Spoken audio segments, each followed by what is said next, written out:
Hey, Obama, I don't care about shit. Look at this shit. I sold crack to myself. Spun around the block so many times they thought it was fucking Minecraft. We smoking that Boomhauer. Choked his goofy ass out with a BB Simon belt. She wanted dick, but I gave her crack. I'm smoking lizard taint. Sniffing monkey. It's Monkey Monday. Show me that monkey. Ah! I'm getting too much money. I'm fucked up drinking a Chinese Modelo. I'm smoking on that hush puppy Limon. Broke boy wasn't balling enough. Welcome to the Wong Dong Tiger. These Ferragamo's a real cunt. I got more sticks than a fucking forest. I have the blueprint to the catacombs. Pop 4 flim flams at KOD, came out with hepatitis. This shit ain't nothing to me, man. I'll fucking kill you. I smoked a new op, his meat came right off the bone. The first time I smoked runts, I coughed so fucking hard, I started passing kidney stones. Then shat myself in front of the gang. There was scat all over the pounds. There was scat all over the pounds we shipped out for the next 30 business days. I don't have any compassion for broke boys. Everybody has an asshole. Most people have dick and balls. Go outside and get a bag.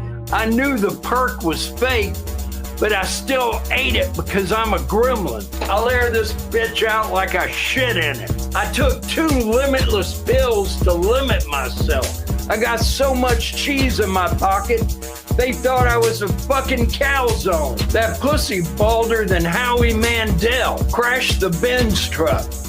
Sipped some mud. Everything felt all right. Popped a bean, now I want to kill someone. Yeah, I drill with my mask off. I'm moving like Gilbert Arenas, sniffing white phosphorus. The Vatican wants to wet me up with silver bullets, but I'm on a goddamn samurai pill. I'm a real creature. I'll spin the block, huffing spores to see tomorrow's stock market. Lungs looking crazy, rolling the old flesh cigar around your fingertips. Boy ran off with a banjo-kazooie. I had to cast a spell on that motherfucker. I got strands of RNA in my hookah. Every puff is an insult to God.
I think that's a part of leadership, is to have some of the guys that have gone before that have been disappointed to share it with everybody involved. For me, it's a reminder.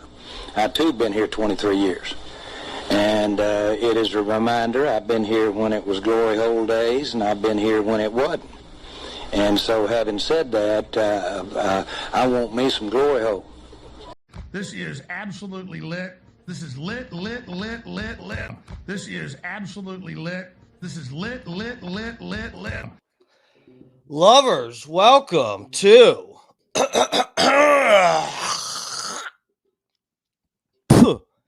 Dark Times with Dark Match Steve.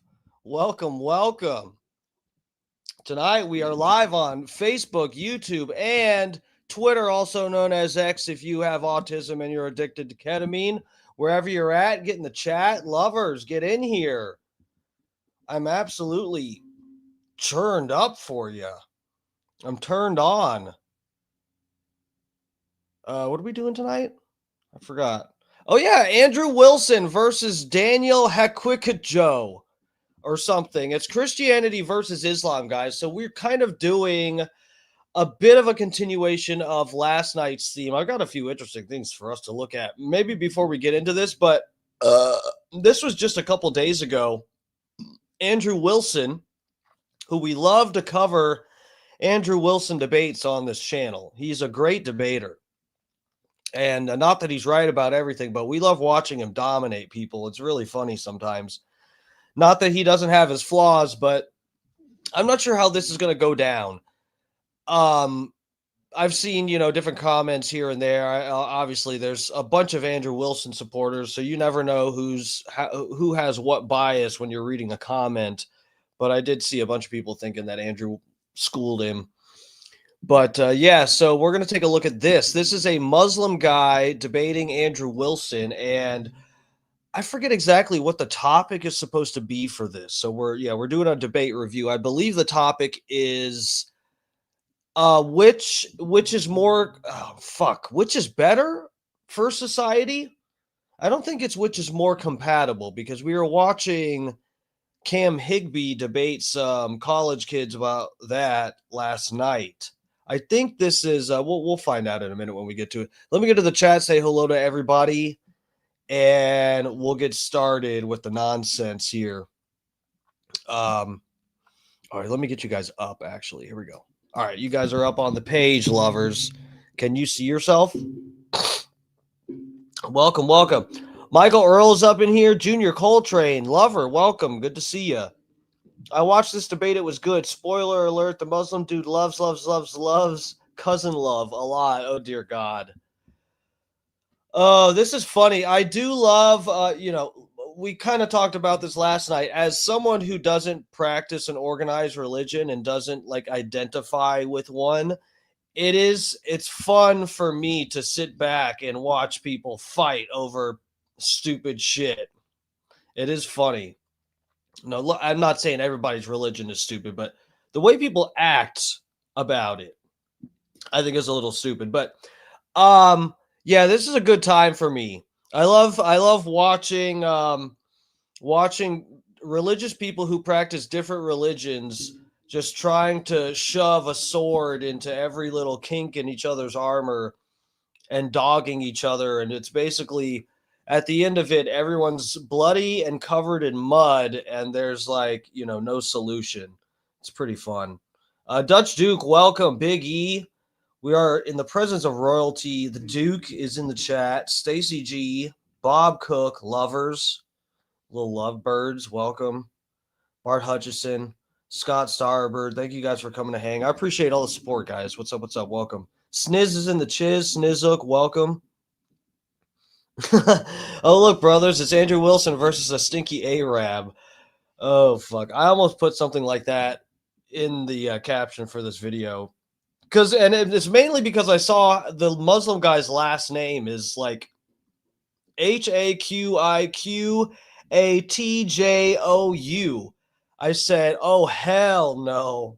That's almost too much for me to even just use up my mental faculties to try and spell it properly. I mean, for real. I almost put Andrew Wilson versus Muslim guy or something. Humberto Perez. My favorite intro ever. I love this guy. Rainey, welcome. Yeah, I fucking love Dracula flow.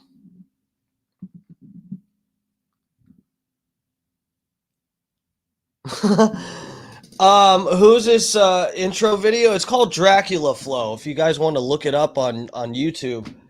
It was popular on TikTok and Instagram. It was really popular on Instagram. It was about no, not a year. I'd say it's been a couple years since that was trending. Believe so.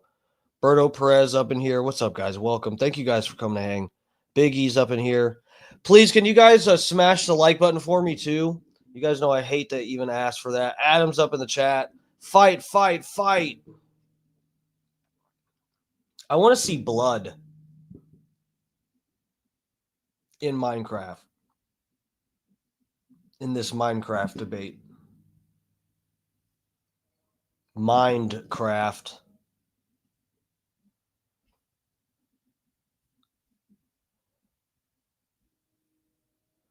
Can't wait to see the craziness we get into tonight. This should be fun, guys. So, okay, first things first, let's get to it.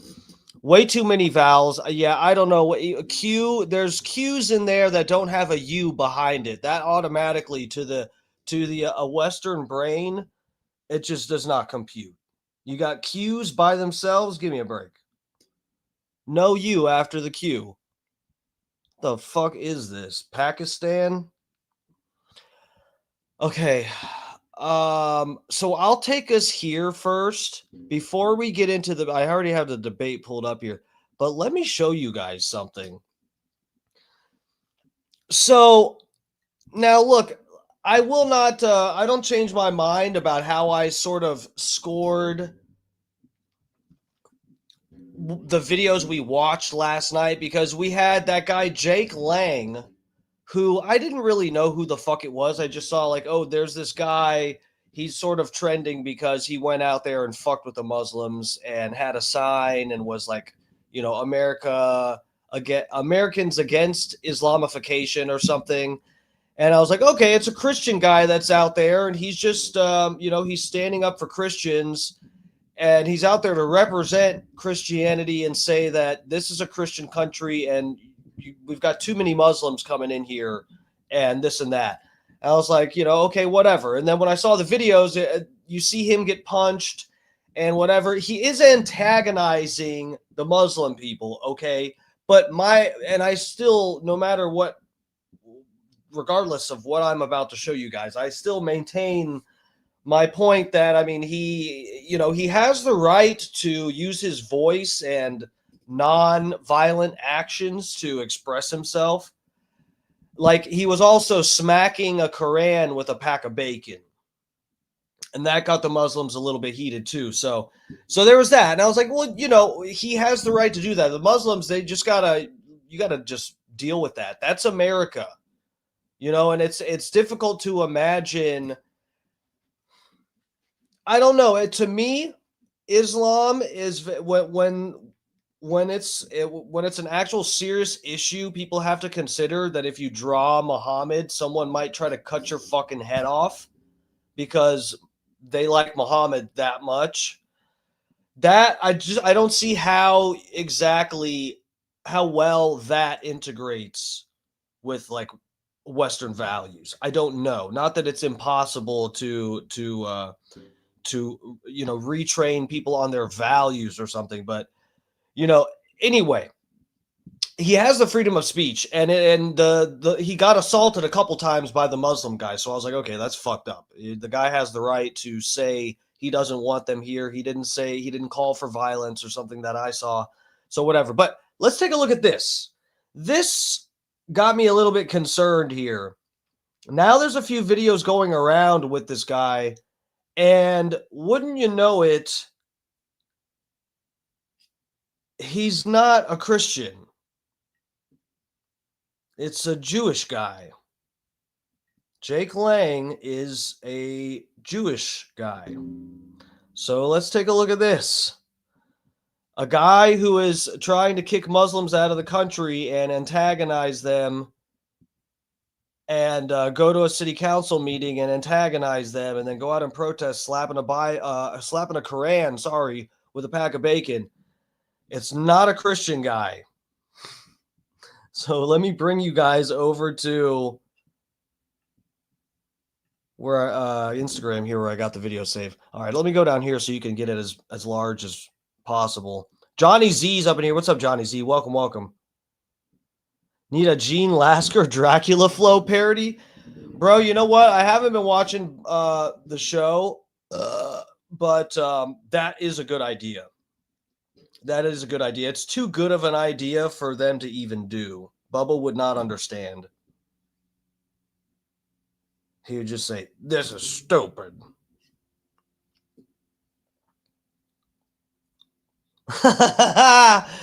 Kenny Power said, "I'm going to try to trick Sniz into converting to Islam. Give me 3 weeks."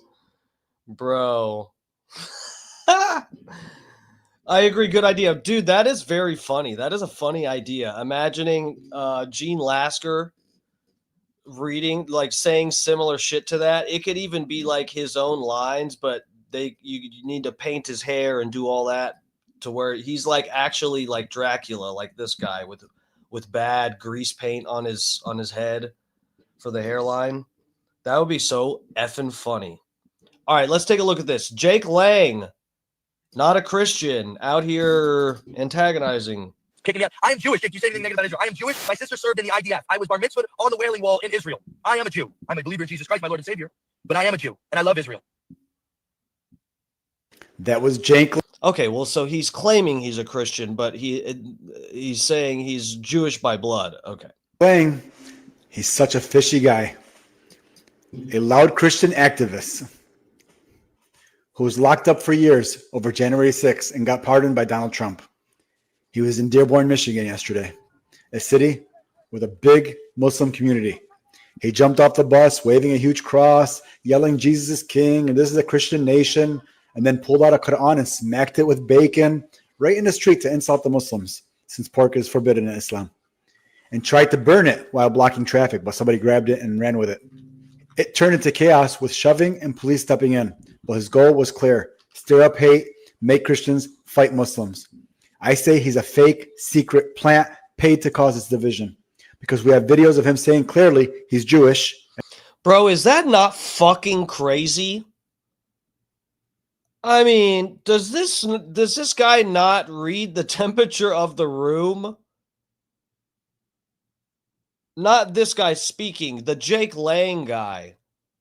I mean, I feel like if you're, no offense, but if you're like a outspoken, admitted like Jewish guy and you're out doing like culture jamming stuff and manipulating things and antagonizing things, I mean, is that not like, I don't know. Do they realize that's like red flags for some people? As you just seen, we have a video of him in Israel kissing the wall, and looks like his bar mitzvah. Check it out here. But he's out there acting super Christian to trick real Americans into hating the wrong people. We thought all this anti-Sharia talk was organic anger, but now it looks planned. This guy is a straight up fake plant. There isn't any way that any Christian I know would do something like this. Any normal Christian would visit Dearborn, talk to the people. And did you guys see the way he spoke to the city council yesterday? Look at this clip. About lying to our faces, pretending to be Americans, wearing your suits. But that doesn't happen anywhere else where you guys are in charge. There are 53 Muslim majority countries, and in all of them, it is tyranny. I'll post the rest later on a different video because it's pretty long. There's no way a Christian would act this way. Jesus would definitely not have acted this way towards people he disagreed with. I was going to say enemies, but we are not enemies. There's no reason for this hostility. In my opinion, this was done to turn us against each other so we ignore what's happening overseas, like how Israel just bombed a Palestinian refugee camp in Lebanon yesterday, killing 13 civilians. Hit areas in South Lebanon, taking more lives, more civilians, and students in a bus. Striking Rafah yesterday, killing civilians in Gaza. While we're busy arguing and shouting in our streets, bombs are falling on innocent families there, and the real plan seems to be keeping Muslims and Christians split here at home, so no one unites against the bigger tricks. We got fooled. The writing is on the wall. This division helps the same forces bombing Lebanon and Gaza, and we need to wake up and stop the hate and see who's really pulling the strings before our country tears itself apart. Bro, I have to be real, guys. Like, the Nick Shirley and Cam Higbee, those guys, like Nick Shirley is a little more sketchy to me. Cam Higbee seems like a little bit more genuine. But Nick Shirley, that guy, we watched his shit. He's hanging out with fucking ICE, riding along with them while they fucking kidnap Mexican people. I think some of these guys are fucking feds and stuff. I mean, for real, guys. I'd just like the vibes right now is like everything is so manipulative. There's a hidden agenda with every goddamn thing you see. It's such, I mean, I'm fucking done. Why do we have to dissect every little fucking thing? I saved a couple more. Where is this? Okay. Hold on a second. There's why'd I save this one? We don't want you here. Respectfully, get the fuck out of my country.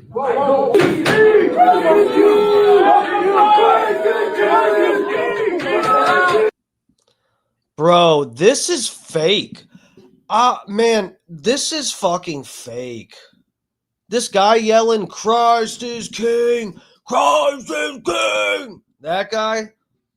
Let me show you a video of him. There are 53 Muslim majority countries, and in all of them, it is tyranny, destruction, it is shithole living. We have to call it what it is. You guys don't live like we do. We don't want you in our country. We will come and eat your shawarma in Somalia, okay? We don't need it here in Michigan. We don't need it in any part of America. Listen to this. We had a right to self-determination. Damn right. Founding fathers fought and died for our posterity, for white Americans. Amen. And we're being driven out. You come here and you marry 4 or 5 women and you outbreed us. You change the laws. You make all of our country look like the places that you fled from. We don't want you here. Respectfully, get the fuck. Let me go. Let me drop this. Here's the other one. That's not the video I thought it was. This is the other one here. Bro, this is, I don't know what they're getting at here.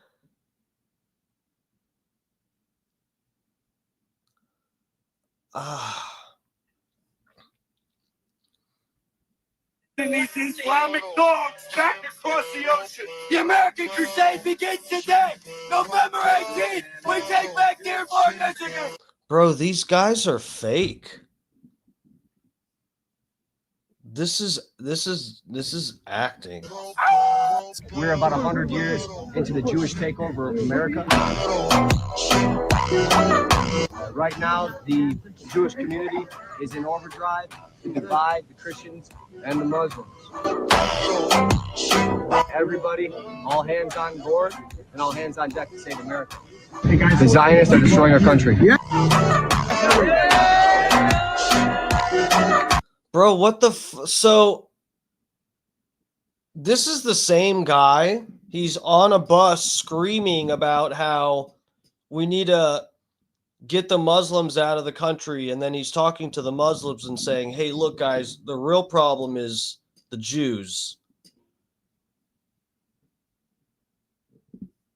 But it's real from his mind. Kenny, I don't even think it's real there.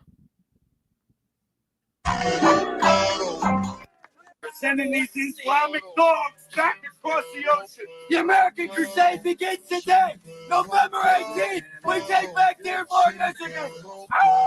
We're about 100 years into the Jewish takeover. Bro, what the fuck is going on? See, that's what I'm talking about. Something ain't right. Something ain't right. All right, let's get to the debate here. What do we got this? Okay. Let's get you guys over here. So yeah, this is like the intro. This is like over an hour long, so we're gonna be playing this at 3x speed and no breaks. Let's get through this intro. Okay.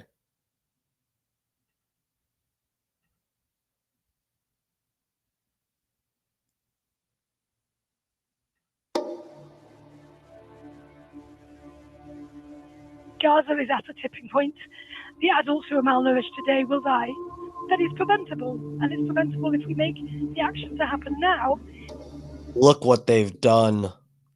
Jump right into it with Andrew or with Daniel's opening statement. Daniel, the floor. Okay, so the Muslim guy is on the right. His name's Daniel, and even the host of Modern Day Debate didn't dare to try to pronounce his last name, so I don't feel so bad about it. Then we got Andrew Wilson on the left, who, guys, let's keep in mind here. Everybody pay attention now. This is a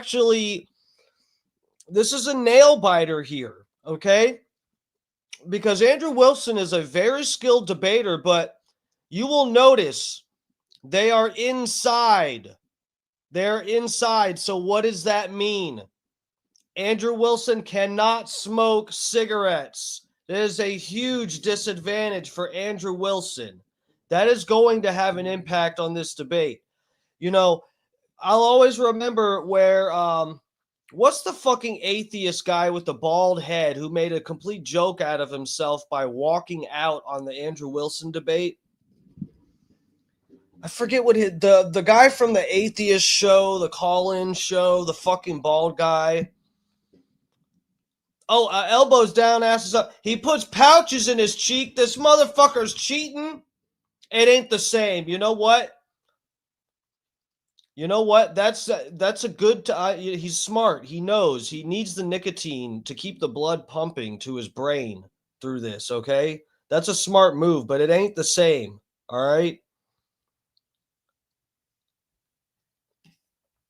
There ain't no kind of nicotine supplement that's the same as smoking the deadly smoke of a cigarette. Smokers love that. Is all yours for your 15. So anyway, Andrew Wilson had a huge disadvantage. We'll see how the Muslim guy does here. At some point, Andrew Wilson's going to start sweating because he wants a cigarette. That's when the Muslim dude will need to really take it up a notch and go in for the kill, figuratively speaking. And an opener. Hopefully he doesn't bomb this whole room. Hopefully the whole room doesn't explode if he loses the debate. But I'm sure it wouldn't be posted if that happened. So let's just see what happens. Come on. Thanks for being with us. Oh, we got to speed this up too. Keep it going. Okay. Yes. 1 second.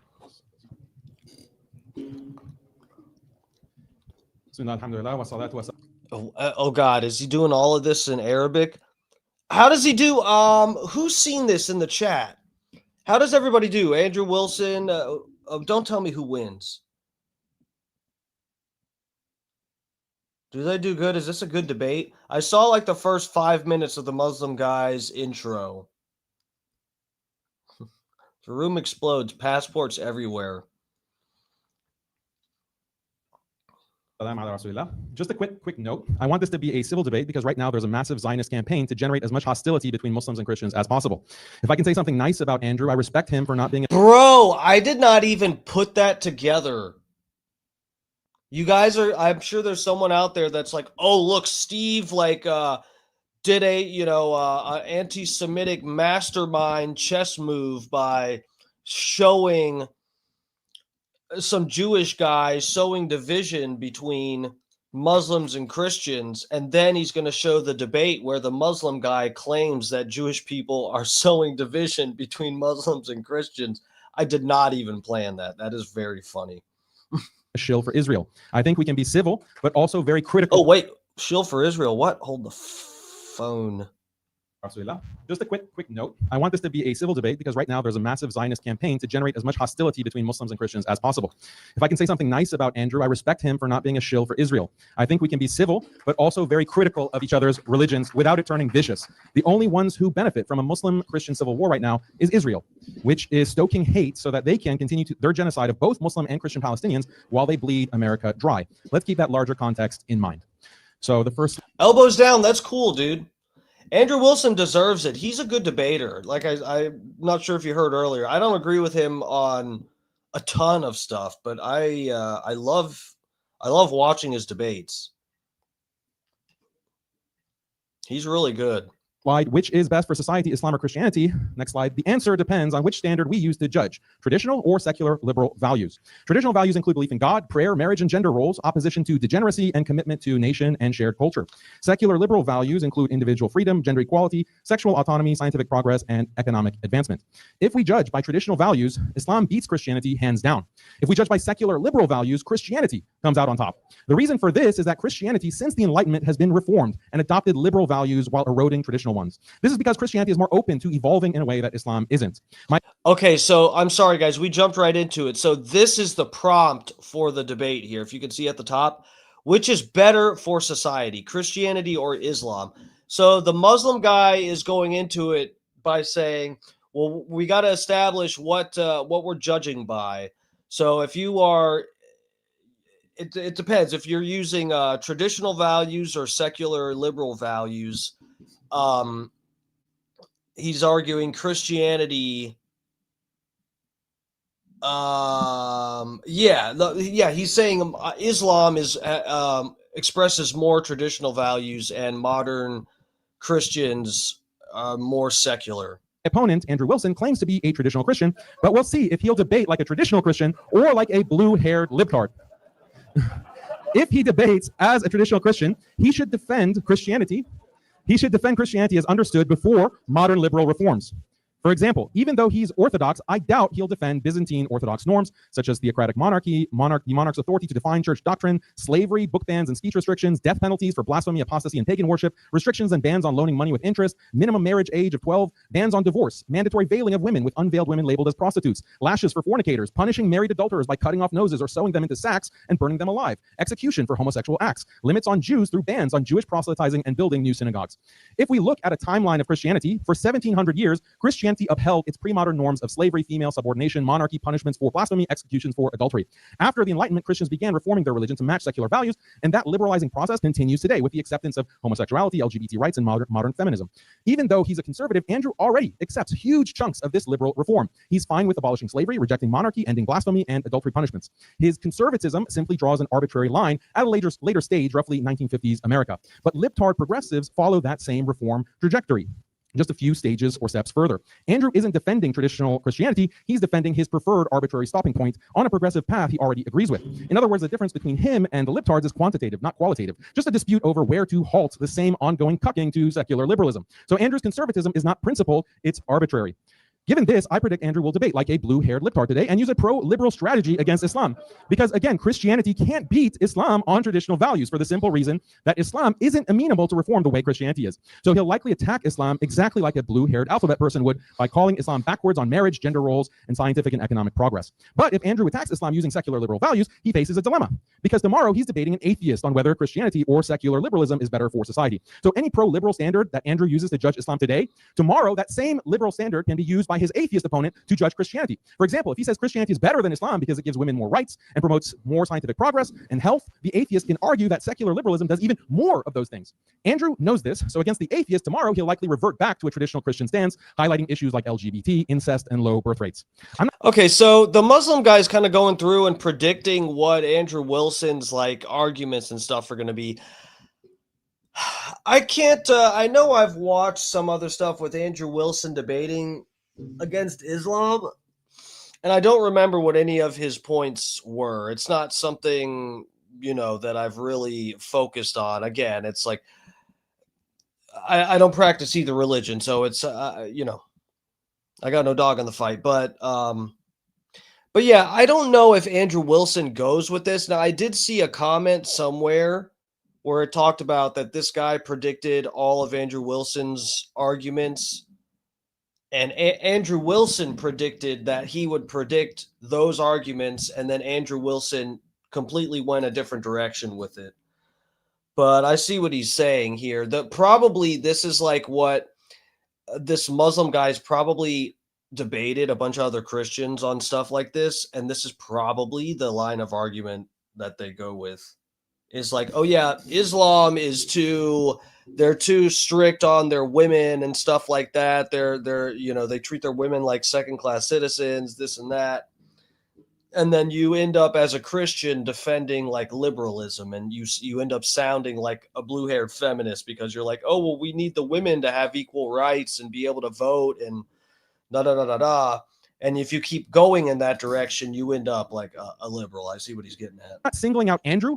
All Christian debaters code switch. They know Christianity isn't as based as Islam on traditional values, nor as progressive as secularism on liberal values. Christianity is stuck in the middle between traditionalism and secularism. So to win against either Islam or secularism, Christians have no choice but to code switch depending on who they're debating. Putting aside this conceptual problem with Christian apologetics, how do we know that Islam is better for society than Christianity? Again, it depends on what values we adopt. Muslim and Christians generally subscribe to traditional values. That's what you said. Spoiler, who elbows down. Spoiler alert, fucking Andrew calls him a PDF file the whole debate. That's not much of a spoiler, bro. I could have guessed that.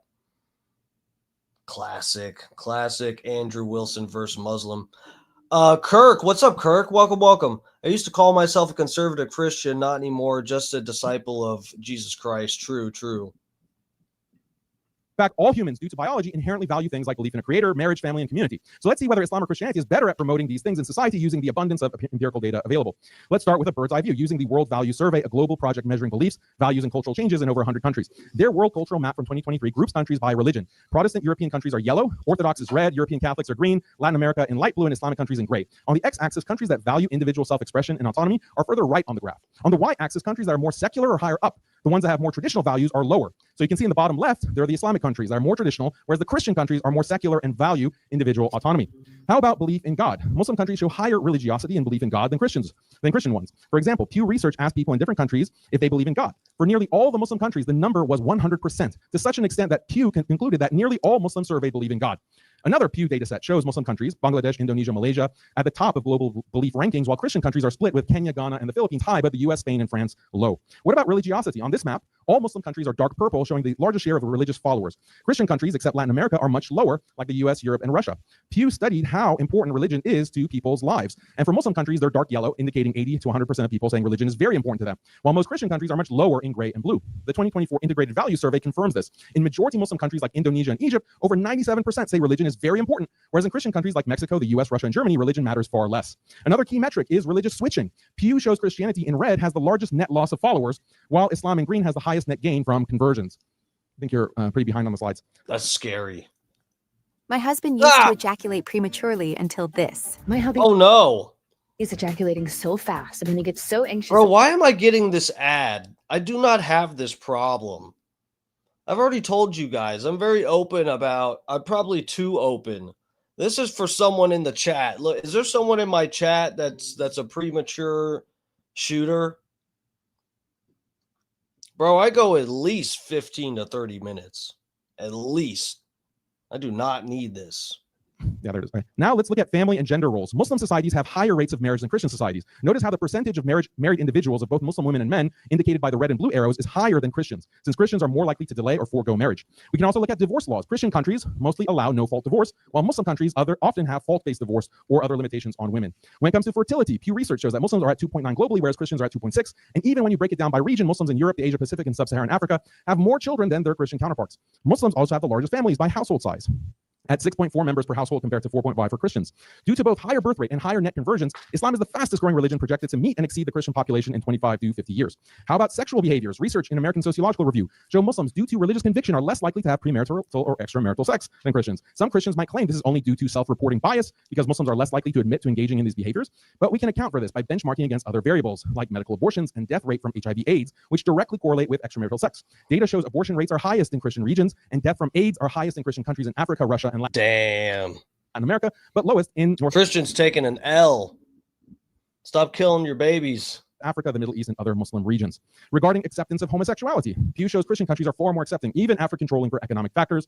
Regarding attitudes towards gender equality, World Value Survey asks whether men make better leaders than women. Christians, hey, look, guys, if you're a Christian, don't get offended in the chat. You might have to take a couple L's, but this guy's about to get buried for being a pedo. So, I think you're going to have the last laugh. Don't sweat it, guys. Do men have more of a right to a job than women, etc.? They took the answers to these questions to create a grading system which shows that Muslims are far below Christians. Now, if we were a bunch of liberal simps, we would count this in favor of the Christians. But since we're all red-pilled, we recognize that the Muslim countries are based and the Christians are simping. Same when it comes to other gender equality metrics. Christian countries, whether in the West or Latin America, Russia value gender equality more than Muslims. That's a bad thing for many reasons. Looking at other societal health metrics, research shows Christian countries have much higher rates of alcohol and drug abuse. Controlling for economic differences, Muslim countries have lower homicide rates than Christian countries. Stephen Fish's book, Are Muslims Distinctive?, shows per capita murder rates are significantly lower in Muslim countries. Female homicide rates are also lower. Rates of rape and sexual violence. What? That doesn't seem right. We don't have that many school shootings, do we? They straight up bomb the schools over there. Because if there's one girl that goes to one of the schools over there, it gets bombed, right? Or do I have a skewed view of the world? Are likewise lower in Muslim countries and highest in Christian countries. Multiple studies show that the suicide rate for Muslims is much lower than Christians. These stats show Islam outperforms Christianity in upholding religion, marriage, family, and community, making Islam better for society. We can examine why Islam consistently excels in these areas. First, Muslims are much more attached to religion than Christians because Islam is more compelling and intuitive than Christianity. For example, monotheism is easier to grasp than the Trinity. Islam is also more historically preserved. Carbon dating confirms that the Quran Muslims read today traces to the Prophet Muhammad sallallahu alaihi wasallam. By contrast, the Bible has evolved through layers of editing and reflects the theology of Paul far more than the teachings of Jesus. Islam also has better preserved traditional life and family through a clear, comprehensive system of Sharia. Christianity, by contrast, offers only broad, highly malleable principles that different Christian groups interpret in conflicting and often contradictory ways.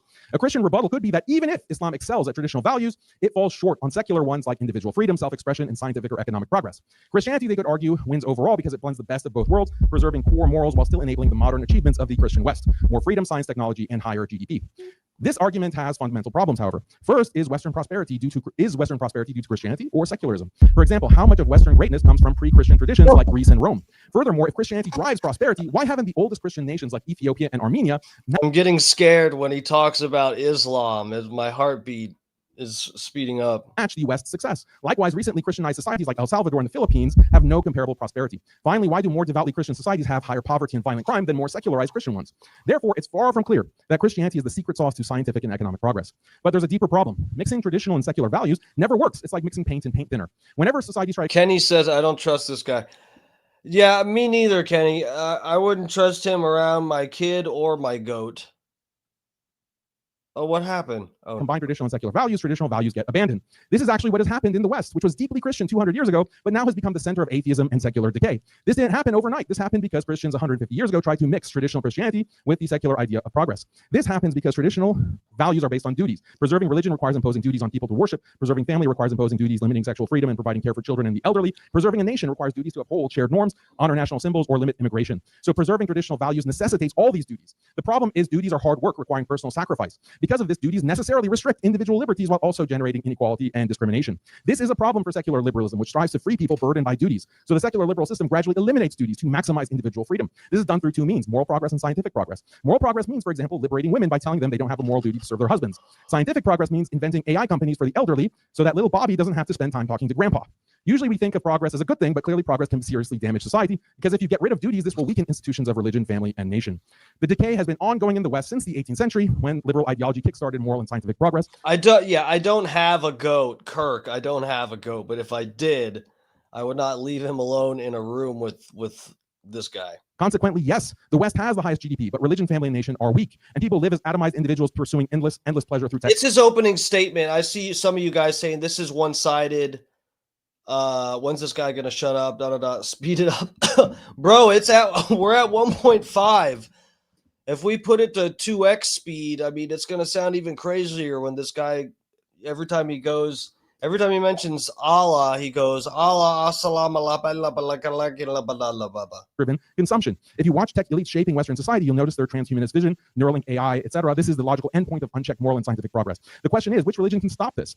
Christianity has already adopted liberal secularism, and reformed itself by those standards. Even the most conservative Christians like Andrew won't take the radical steps needed to turn back the clock 200 years and stop the inevitable transhumanist future. The most radical thing Andrew calls for is banning OnlyFans, maybe putting Christians in charge of America's government so that they can ban abortion, trans kids, and introduce public prayer. This won't slow down, let alone stop the freight train speeding humanity toward destruction. Islam, by contrast, offers the Sharia comprehensive moral and legal Sure.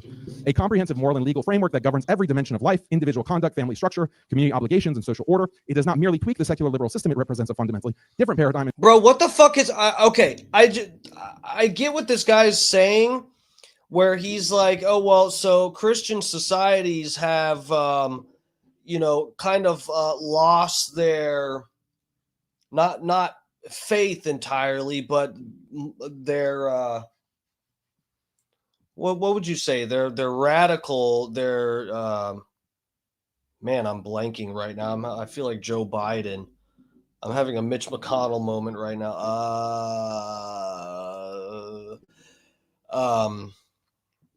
Yeah, their fierceness for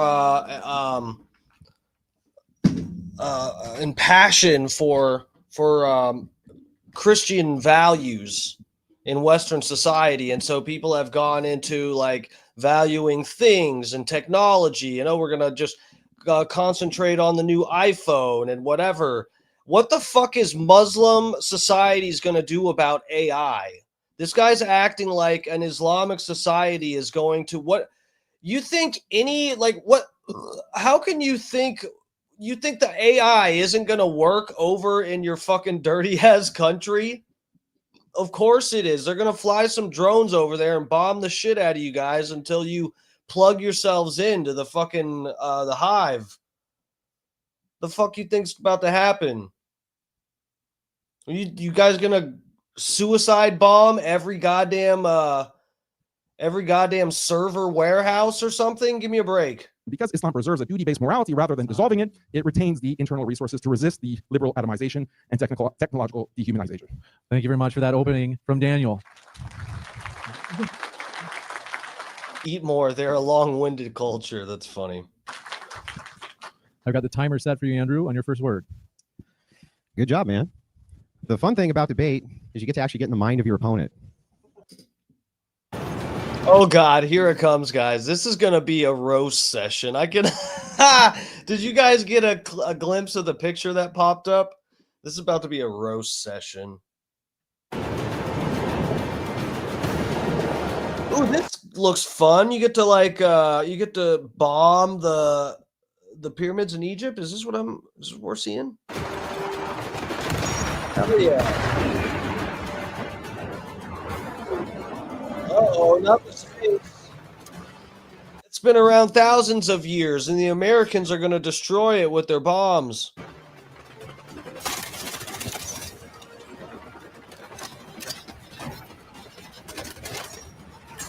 Careful!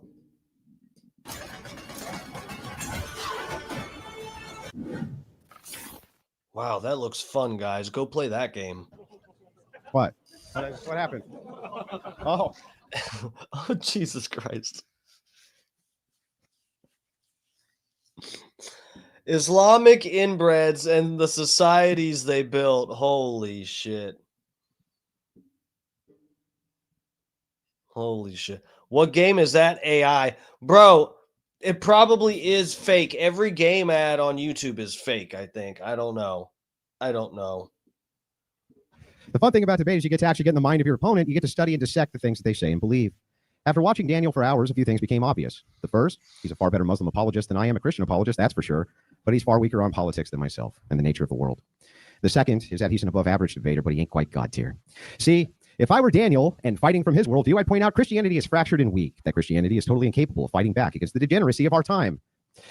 Its impotence has led to social categories of degeneracy at levels nobody could have predicted, especially with the advent of the internet. I would point out Muslim societies don't work that way, that Muslims have feminism and degens under control, that everything in modern day Christians in the West are fighting for against degeneracy, Islam has already achieved in their lands. That's what I would do if I were Daniel.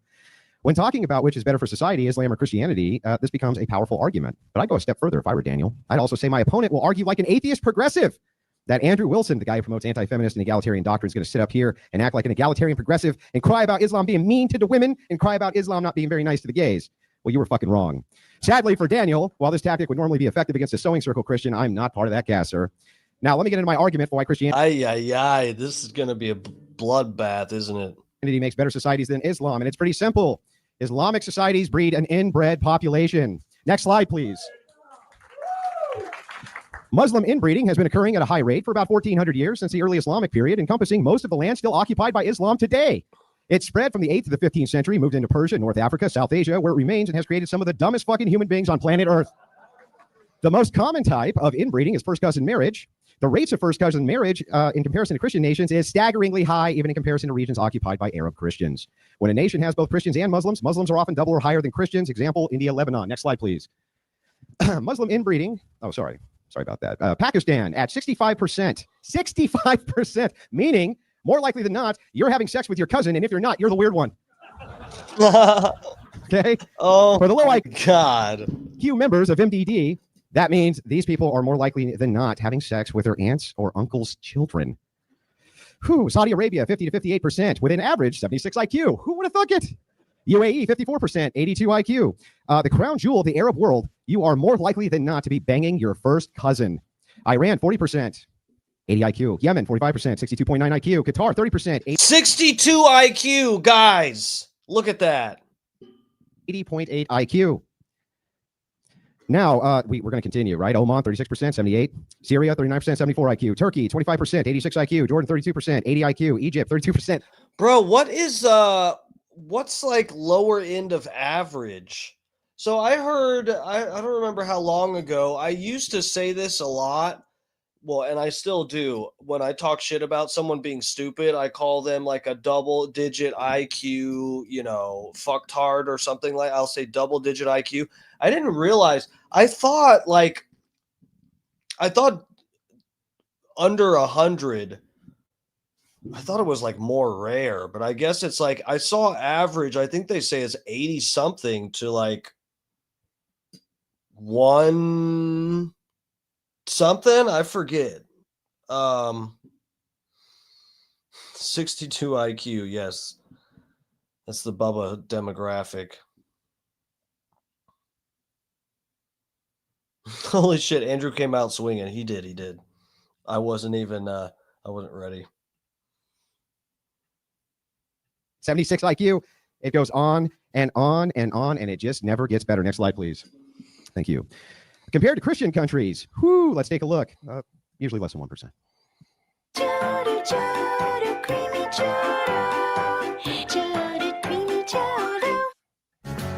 Everyone's gearing up for the holidays. Not me. Now, I wonder why Christians build better societies, ladies and gentlemen. Now, let's keep going. We want to pull up the slide here. Moving right. Oh, what the fuck? Where did I see this? Okay, well, I typed this in. It says average IQ worldwide is approximately 100. I guess what I was seeing was, what I remember seeing somewhere, it was a video. Somebody was talking about it, and it was like a range. But I guess the average, or the like right in the middle of the range that I saw, is probably 100. But being under 100 isn't like you're really stupid or something. Like there's people just like walking around with normal jobs and stuff that are like in the 80s. And they probably don't seem that fucking stupid until you really get in their head. As countries become more Christian, inbreeding declines. Right, we can see this from church intervention in Spain, 20 to 30% post Reconquista. Catholic Church banned cousin marriages for commoners. Yeah, what Junior's saying 99 to 110 is average. Anything over, I heard, over 130 is supposed to be like genius. So it was probably bullshit, but like 20 years ago, I did a few different IQ tests. I may have done one. I may have actually done a clinical one before, but I remember the few that I've done from an online thing when I was like, fairly fresh out of high school. It was like, like 15 or so years ago, something like that. And I clustered, every time I did it, it was around 120. But I don't know if any of those were legit, I've heard people say that a lot of the time I forget the psychology of it, but they'll put some number in there and they'll try to, it's basically You're supposed to be like, oh, look, I got whatever. Let me send this to my friend and see if I'm smarter than my friend. I get my friend to do it, and then the website, they're just farming for clicks. Papal dispensations sold for royals. Italy, similar high rates in the medieval period. The church enforced bans over the century. France, high medieval. Canon law prohibited marriage within 4 degrees of relation. Modern Western Europe, it's not just the cultural norm, but let me tell you exactly how much of a cultural norm it is. Even in European nations where marrying your first cousin is legal, they don't do it because of the ecclesiology. Isn't that wild? Africa shows the more Christians and less Muslim the societies become, the better they do. Let's just take a look at Nigeria. Okay, we can go down the list here. 50% Nigeria, 20 to 30% first cousin marriage. Isn't that crazy? Now let's move right on down. You can see South Africa, Muslim one. Elbows Down says, yeah, they always tell you it's 120 and then they try to get you to buy something. Yeah, it was fake. It's probably fake, the IQ test I took. You know which IQ test was real that I passed? It was that one, the one IQ test that they did in 2020 on the whole planet. They gave us all an IQ test. I passed that one. Flying colors. In fact, I was like a spearhead of the passing the IQ test. 1.5%, very low on to negligible in the national prevalence of cousin fucking. Whew. You can look at the list. It's pretty comprehensive. We can continue to go, right? The bottom 20 least productive sub-Saharan African countries. Wouldn't you know it? They're all Muslim. 99% Muslim in Somalia. Whew, very high. 60% first cousins. Anybody ever hear a joke about Somalian IQ? Let's look over at Niger. 99% Muslim. 60% cousin marriage. First cousin marriage. Let's take a look at Muslims. When we're taking a look at Malil, it's a 90% population, high cousin marriage. In other words, everywhere Islam goes, the IQ goes like this because they all are fucking their cousins. Not joking. Go over to the next slide, please. I want to show you this is a famous case. These are called fuck. People of Pakistan. It's a condition known as microphalics. I think I'm pronouncing that right. I have no idea. And it's caused by excessive inbreeding. When's the last time you went to a European country and saw that? Oh, microcephalics. I thought it said microphallus, and I was like, that's just a micro penis. No. Rat people of Pakistan. Holy fuck, man. Holy shit. Look how the brain is like small. Look how small the brain looks. Excessive inbreeding. You don't see it. Inbreed, yeah. Now, hang on. Next slide, please. As we continue, let's just take a look here at the casual link between cousin humping and low IQ.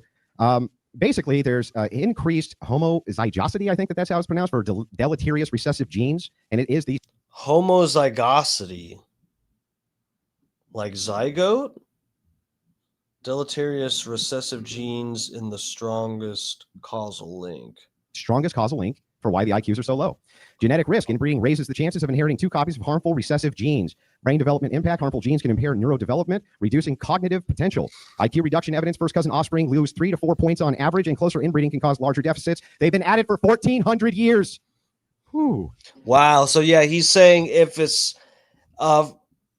first cousin offspring loses 3 to 4 IQ points, and then look at the fucking IQs.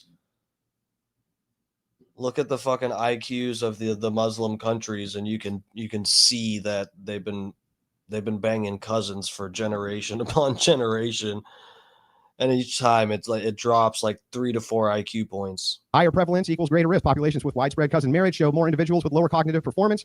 Generational compounding over successful generations. Harmful genes accumulate. One of the big Muslim copes you'll hear from Daniel tonight. Well, it's only 1.5% for genetic problems for normal people who aren't having sex with their first cousin. Well, that's true. He says it only doubles to 3%. That's very low. No, it compounds. See, if you hump your first cousin and then those kids hump their first cousin and their kids are et cetera, et cetera, et cetera down the line, guess what happens to your IQ?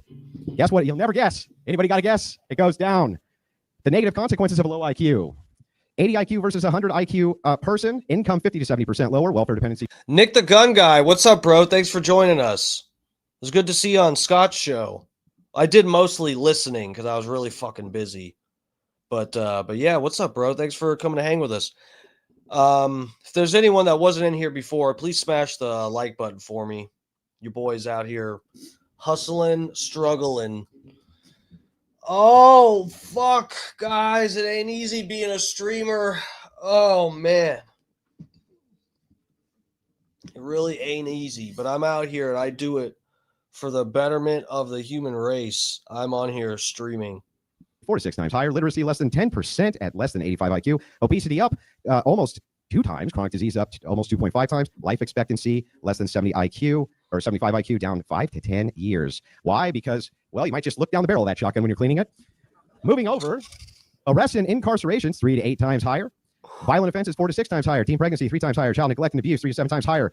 Intergenerational poverty 4 to 6 times. Almost every study available shows that IQ entering the low 80s, Muslim countries, affects nearly every aspect of life in a negative way. Economic prospects, criminality, mental, physical health, happiness metrics, and both at the individual and societal level. In fact, study shows that when a country has a sub-90 IQ average, they find it difficult to have basic innovation, infrastructure, professional class, and other. Okay, is it not? This is a serious question. I am totally not trying to be an asshole when I ask this, but like, does this apply at all to like Jewish communities? I'm totally not trying to be an asshole, but like, don't they kind of do the same stuff? Not like, I think part of what Andrew's gonna get to here, I think he's kind of said it maybe, but we got it sped up, and I've got a placebo high from smoking CBD weed. Okay, it's not actually illegal; it's CBD weed, and I got a placebo high going. I don't know if Andrew's mentioned it already, but I think it's like the Quran. Doesn't it actually say, like, maybe it doesn't tell you to bang your cousins, but it like says you can. I think the Jewish communities are a little bit more like, open to not banging their cousins and banging non-Jewish people, converting people here and there. And I feel like it's probably not. Yeah, Elbows Down says no. I guess not. I just okay. What I was thinking of, footage you see of like a group of Muslim people, and you see the looks on their faces. You know how sometimes you can like look at a person at their face, and you can tell there's like a hamster just barely struggling to do laps on that hamster wheel inside their head, and it's just like, they got that 1,000-yard stare, and you're just like, oh yeah, there's a bunch of fucking dumbass people in this group. I can see the looks in all their eyes, and it's just like, hollowed out dumb thoughts in there. And I've seen, now I'm not trying to be a dick, but I've seen that same look in like a group of Jewish guys when they're spitting on that Asian Christian lady. You know, that Christian lady who goes over there to try to like be nice to the Jewish people, and the little kids spit on her and stuff. Have you ever seen the like in Israel, the Jewish guys, sometimes when they're standing together, they all have the sideburns and the same hats and everything. And their faces look pretty similar too. And sometimes I look at them and I'm just like, man, that just seems like a really shallow gene pool. But it might just be they try to look similar, and it's not really as much genetics. They're just cutting their hair the same way and wearing the same shit. I don't know. Basic needs of a functional society. Is that sounding familiar yet? Now, here's the thing that's interesting. Modern societies don't require everyone to be a genius. Just look at me. But they do rely on a distribution of abilities, and you can see their roles below. 70 to 85, basic job, practical skills, routine labor. That's Islam. That's almost every Islamic nation, ladies and gentlemen. 70 to 85. Sometimes up to 2 standard deviations lower. Whew. 85 to 100 would be skilled labor, administrative support. 100 to 115, professional, middle management. 115 to 130, engineer, scientist, doctor, specialized roles. The things they desperately need, that they get from us. 130 plus, innovation, leadership, high level. 130 plus. We got innovation, leadership, high level, streamer, 130 plus, streamer, innovator, leader. Problem solving. Next slide, please. Inbreeding itself over generations causes massively compounds that lead to negative consequences. And you can see the risk curve there. I'm too smart to be a doctor, guys. You see how the genetic defects increase every single generation. For this project, I teamed up with Adobe and was tasked with taking an unfinished film to make... Moving over. I just want to point this out on the last slide. Islam took an ethnic people that were at the heart of being the top of civilization. And through generations of Islam and inbreeding has turned them into the lowest IQ, some of the stupidest people on planet Earth. Literally. You think I'm being mean? I'm not. They're literally some of the stupidest people on planet Earth. Everywhere Islam goes, inbreeding increases and societies become worse. Where Christianity goes, inbreeding decreases, so societies do better in almost every material way. Let's just point out here, as I wrap this up. Bro, this is really funny. Honestly, guys, this is pretty funny. The Muslim guy, the way he had the like straw man he put up, he did really, really well of like arguing against and deconstructing. And then Andrew Wilson came in and was like, actually, here's my argument. You're an inbreeding PDF file. And here's the data to back it up. 1 second. So it's clear here that my argument summarized, though this isn't its entirety, is that Islam creates huge societies with large swaths of people with IQs so collectively low, they would be considered developmentally challenged, borderline retarded here in the West. Not kidding. Due to this side effect, force doctrine becomes... Bro, look at the Muslim guy just standing there getting disrespected, and he's stretching his neck now. Fuck, man. Of the day. Because the technological difference in capabilities of each people group is so vastly different, think Apollo mission compared to Starship Enterprise, Islam must literally bank on the benevolence of Christians to not wipe them off the face of planet Earth. They are basically, the feminists of the East, totally reliant on the goodwill and benevolence of global Christianity, not to just not exterminate them. Okay? And take their resources, always appealing to the mightier force for their existence and the benevolence of that very people group who Daniel today is arguing doesn't make better societies, which is a laughable proposition. Even absent the degeneracy of a people group must be able to competently defend itself or bank on the benevolence of the people group, which can. And almost everybody's going to prefer the society that can. Imagine the irony here of arguing against the very Christians you find inadequate morally, yet bank on their moral benevolence to not wipe your low IQ fucking asses off the face of planet Earth.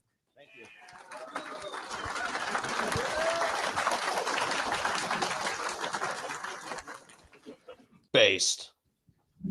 Yeah, thank you very much for that opening as well. I wanted to take a moment to say thank you to our friends at Main First Project for sponsoring DebateCon 6, as they also believe in the values of free speech and fair debate. What if the guy went, Allah Akbar, and then the whole thing blew up?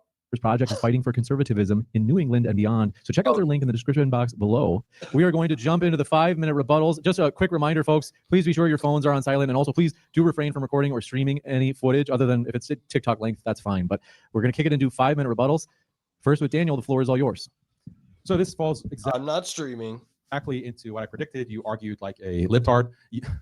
This falls into exactly what I predicted. You argued like a libtard. How you're saying that success is on the basis of IQ. Well, how are you going to argue tomorrow when you debate with an atheist that Christian IQ is higher than secular atheist IQ? In fact, the atheist IQ is much higher than Christian IQ. So your entire standard for judging Islam applies just as much to Christianity. And tomorrow when you're debating the atheist, you'll have to concede that your Christian religion is associated or correlated with lower IQ. Therefore, atheism or secularism is better for society because it raises IQ. So that's one point. Point number 2, where in the Bible does he have data for that? Elbows down says, I give you permission. Thank you, sir. I appreciate that. Man, I wonder what Andrew's gonna contest with that, because you know what?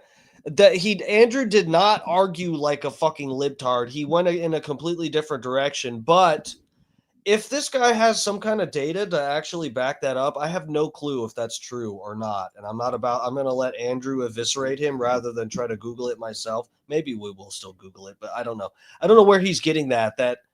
I'm not that I think that it's untrue. Maybe it's true. I don't know. But if that is true, that's a good rebuttal. Because that's a good point. If that's true, Andrew is going to go debate an atheist, then he'll have to concede that atheism is better for society because atheist societies end up with higher IQ, or he would just go with something else. I don't know. Does it restrict cousin marriage? This, as you acknowledge, is a later papal decree. It was not a part of Jesus' teachings. Jesus didn't come out and say, hey, if you want to have a successful society... In the audience, I do want to ask you to keep it down so we can hear the speaker. Jesus didn't say, oh, hey, if you want success and you want to have a prosperous society, you shouldn't marry your cousin. Jesus never had this apparently essential Christian teaching that is the key to success on earth. That's your whole argument against Islam, and it's found nowhere in Jesus' teachings. It's found nowhere in the early church fathers' teaching. Bro, Sniz said, I'm learning a lot of Muslims are retarded, Kenny. Dude, you know where I first heard this? It was Gavin McInnes.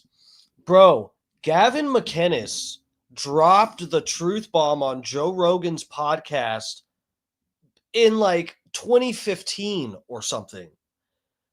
he said he talked about Pakistanis being retarded, and Joe Rogan was like, I don't remember exactly what he said, but Joe Rogan reacted like how most people would back then, where you kind of go like, whoa, like, why are you saying Muslims are retarded?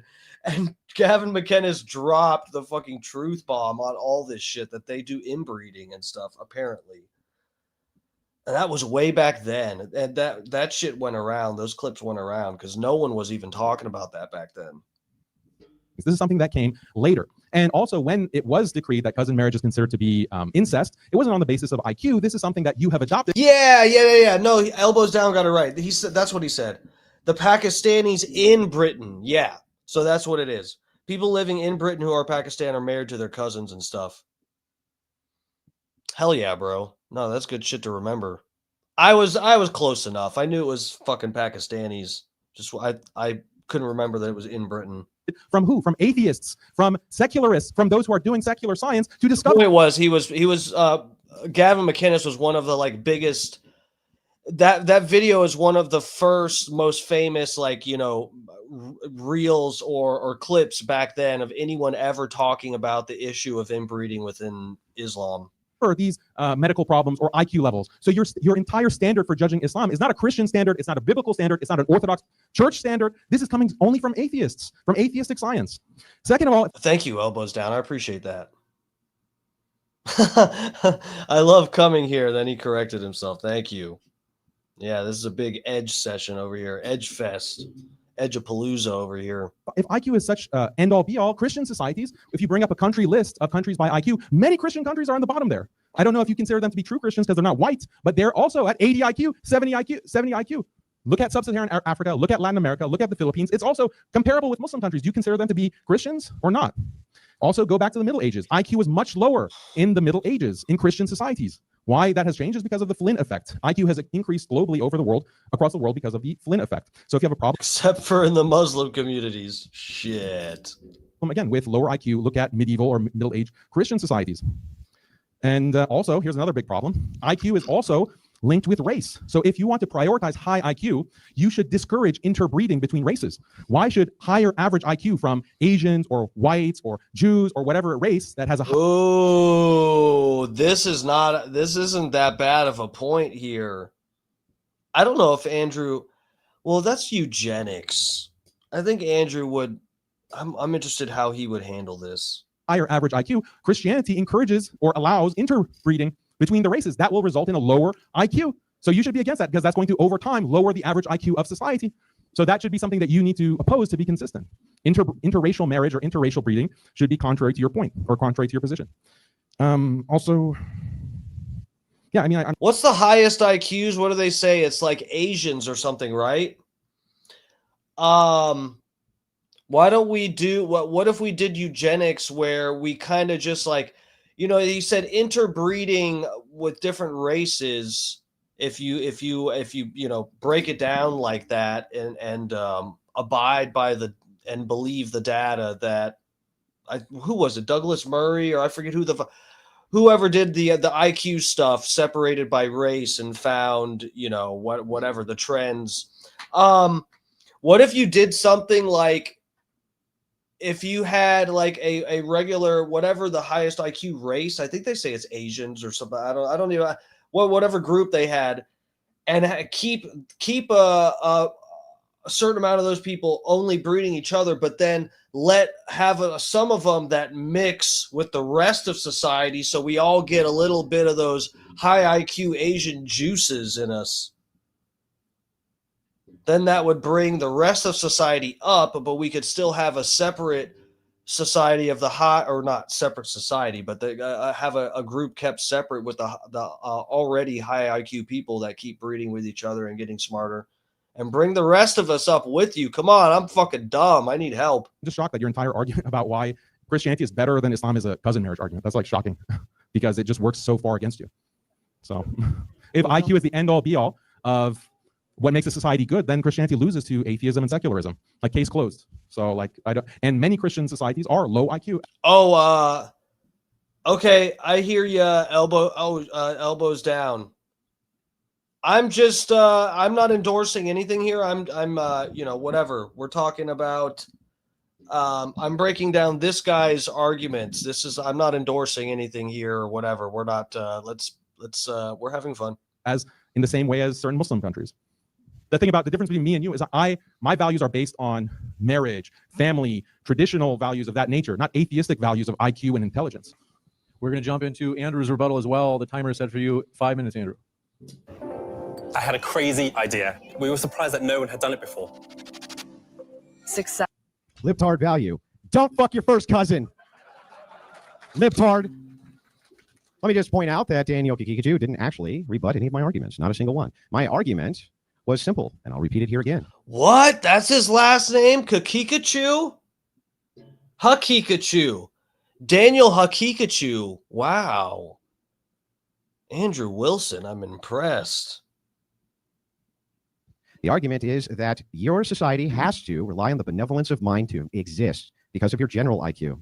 You see, remember how I told you the 70 to 85 is basic jobs, practical skills, routine labor? That's most Muslim societies, sir. Doesn't matter if you point out 2 exceptions to the rule. Even in those societies in which Christians have a lower IQ, guess what you find? Their interbreeding rates are going down, and when you compare them to the same Arab population where they are inbreeding, that section of the population, the IQ is always lower. So what's my argument here? My argument is that Christian societies are better because they lower inbreeding, which collectively takes your IQ so far down the rabbit trail that you end up having to beg the higher IQ individuals for protection from them. You have to bank on their benevolence. Imagine this guy is banking on the benevolence of Christians who have a high enough IQ to basically eradicate all of the Middle East. There's nothing they can do about it. And they're banking on that benevolence while telling you all that you're immoral. You're immoral. This is not an atheist argument. Far away. Well, the argument here is based around what it is that we're discussing. What are we discussing? Which makes for better societies, right? Christianity or Islam? How can you claim you have better societies, sir, when half of your societies are so inbred, their IQs are like borderline retarded? Guys, I'm going to go grab my Greek yogurt real quick. I got to have my last snack of the night. Real quick. I'll be right back. Hold on. Wait.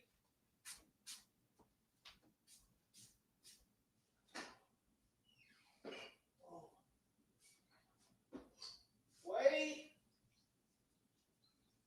Hold on. I don't have one clean spoon in this house. I have to rinse off this spoon real quick. I'm coming back. I'm here. Can you all hear me when I'm in the other room? My kitchen's only like 10 feet away because I'm a broke-ass bitch. Okay, we got Greek yogurt. Guys, let's check out the last snack of the night, which I'm supposed to eat this with my other meals earlier in the day, and I was too busy. So, let's check it out. We got, this is crazy, healthy person snacks. We've got Greek yogurt, a little organic, green-wise. We've got organic pineapple juice, just a little bit, just to wash down the Greek. I might actually have to go get more, but just a little bit to wash down the Greek yogurt and the bone broth. We're just going to take a swig of this, just bareback it right into the mouth. And a couple of these bad boys, organic walnuts, sorry, what the fuck? Get some of your omegas. So that's what I'm going to be doing for the next 5 minutes while we watch this. How could this possibly be of benefit? And you know what they do when they go to other countries? They keep doing it. They keep doing it. Now he says, well, if you value IQ more than all other values, who said anything about that? The debate is not about that. It's about which makes for better societies. Now, which society would you rather live in? Would you rather live in a society of donkey pull cart? Right? Donkey pull cart, because we're not smart enough to make car. We're not smart enough to even have infrastructure because we're at 70 IQ, 80 IQ, borderline retarded individuals. That's a society. Who's moving there? Who's moving? Nobody. They're all moving here. Why? Because they want the societies that Christians have. By the way, let me point a couple other things out. No, Christians are not stupid. Yes, their IQs are much higher, much, much higher. Even in non-white areas, they're much higher, sir, because they don't inbreed. And it's very frowned upon. Go figure. And interestingly enough, let me just point this out, that Christians have a much smarter enemy. Much smarter enemy. You're right. They do have a high IQ. You need high IQ people to combat that with these values. Islam can make no inroads. They don't have the technology. They can't mount an invasion. They can't even make a fucking power plant. right? How are they going to do that? Daniel, what's your big plan? His big plan is to bank on the fact that there's enough suicidal empathy in the West to keep on importing Muslims. That's about it. That's it. That could be his only plan. These people can't make armies. That requires massive organization and mobilization. You think that these people could ever attack the West? That's a laughable prospect. He started with Zionism. He has 10 million Jews in his backyard. They can't do shit about it. Nothing. 1 billion versus 10 million. They can't do anything. They launched their entire missile payload. It does nothing because of the IQ difference in these regions. The IQ difference is so wide that if they even tried to collectivize, it would still be done, and they know it. And they can't collectivize anyway because it requires a high enough IQ to follow orders. Okay? So that's my argument. My argument basically is very simple. You have to have a high enough IQ to have a society to begin with. Christians make it by lowering everywhere they go. You fucking your family members. My God. Back to you, Daniel. Bro, this is brutal. This is brutal. Holy shit, man. With that.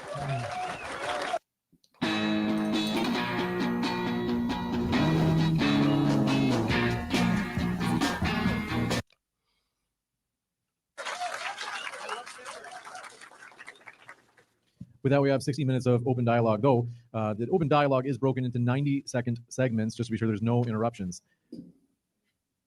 Daniel, we're ready for you for your first 90 seconds. Sure. So he said I didn't address his argument that Muslims rely on Christian benevolence because Christians have such high IQ that they could just technologically eliminate Muslims whenever they wanted. Well, Christians are at the mercy of atheists. Christians are at the mercy of higher IQ atheists. Christians are at the mercy of higher IQ Ashkenazi Jews. Christians are at the mercy of China and Asia. If you want to make a might makes right argument, then we're in the same boat, buddy. Muslims and Christians are closer together in the same boat compared to these other groups. So this is a self-defeating argument. Also, AI. AI is going to eliminate this so-called advantage of IQ. AI is making it irrelevant. I don't know why you're laughing. AI is going to eliminate a biological IQ difference between different races, between different religions, between different countries. So that's a big problem for this kind of IQ argument. You're talking about people moving to the higher IQ West. Well, you have Christians from Latin America migrating en masse in the millions, 10 million over the past 5 years, coming into the United States. They're coming from Christian countries to the US. So you think that they're coming because it's a Christian country, or is it because of economic opportunity? And many people actually prefer to live in these countries. You have people in the US being passport bros and living in South America because they're tired of this shithole United States, unfortunately, what it's become, despite the high IQ. 90 seconds. Why is that, Andrew? Explain it. We'll switch over to Andrew. I want to remind you folks, please do self-regulate so that we don't have difficulty hearing the speaker. With that, Andrew, the floor is yours. Oh, sure. Yeah, you can make that argument. There are some high IQ Christian nations that move to even higher IQ Christian nations, but none of them move to Muslim nations. You're not getting anybody to move over there, Daniel, because you don't have civilizations. You can't create civilizations. He says AI is going to come along and solve it all. You got to be smart enough to use the AI, Daniel. You have to be smart enough to use the AI. Remember, 70 to 85. That's your societies. 70 to 85. Basic jobs, practical skill, routine labor. Doesn't sound like a bunch of automation, robot building, AI savvy individuals to me, Daniel. He points out the ideas of IQ. Remember, we have to have a basic minimum for civilization, about 98 to 100 to 115. They don't have it. That's a distinction in our civilizations. And it's because of one value. Christians outlaw screwing your own family members. That's it. Simple. They outlawed. It's no good. And even in places where it's legal, we must be adhering to the ecclesiology here, Daniel, because where it's legal, people still ain't banging their cousins. That's your societies, the ones that you build. And what you have built is a collective of some of the dumbest people on planet Earth who are at the mercy of Christians. And don't try to cope and say, no, they're at the mercy of the atheists. Give me a break.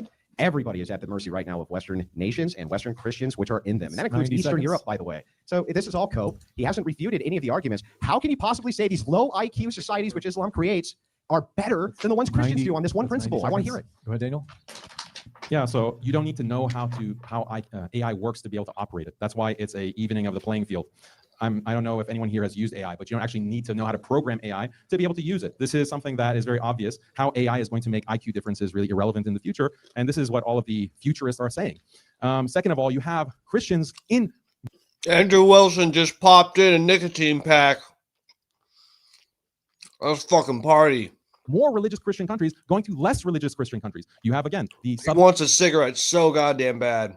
Saharan Africans. He was hoping, you know what? I think Andrew Wilson was banking on being so insulting that this Muslim guy just walked out like that one fucking bald atheist guy walked out.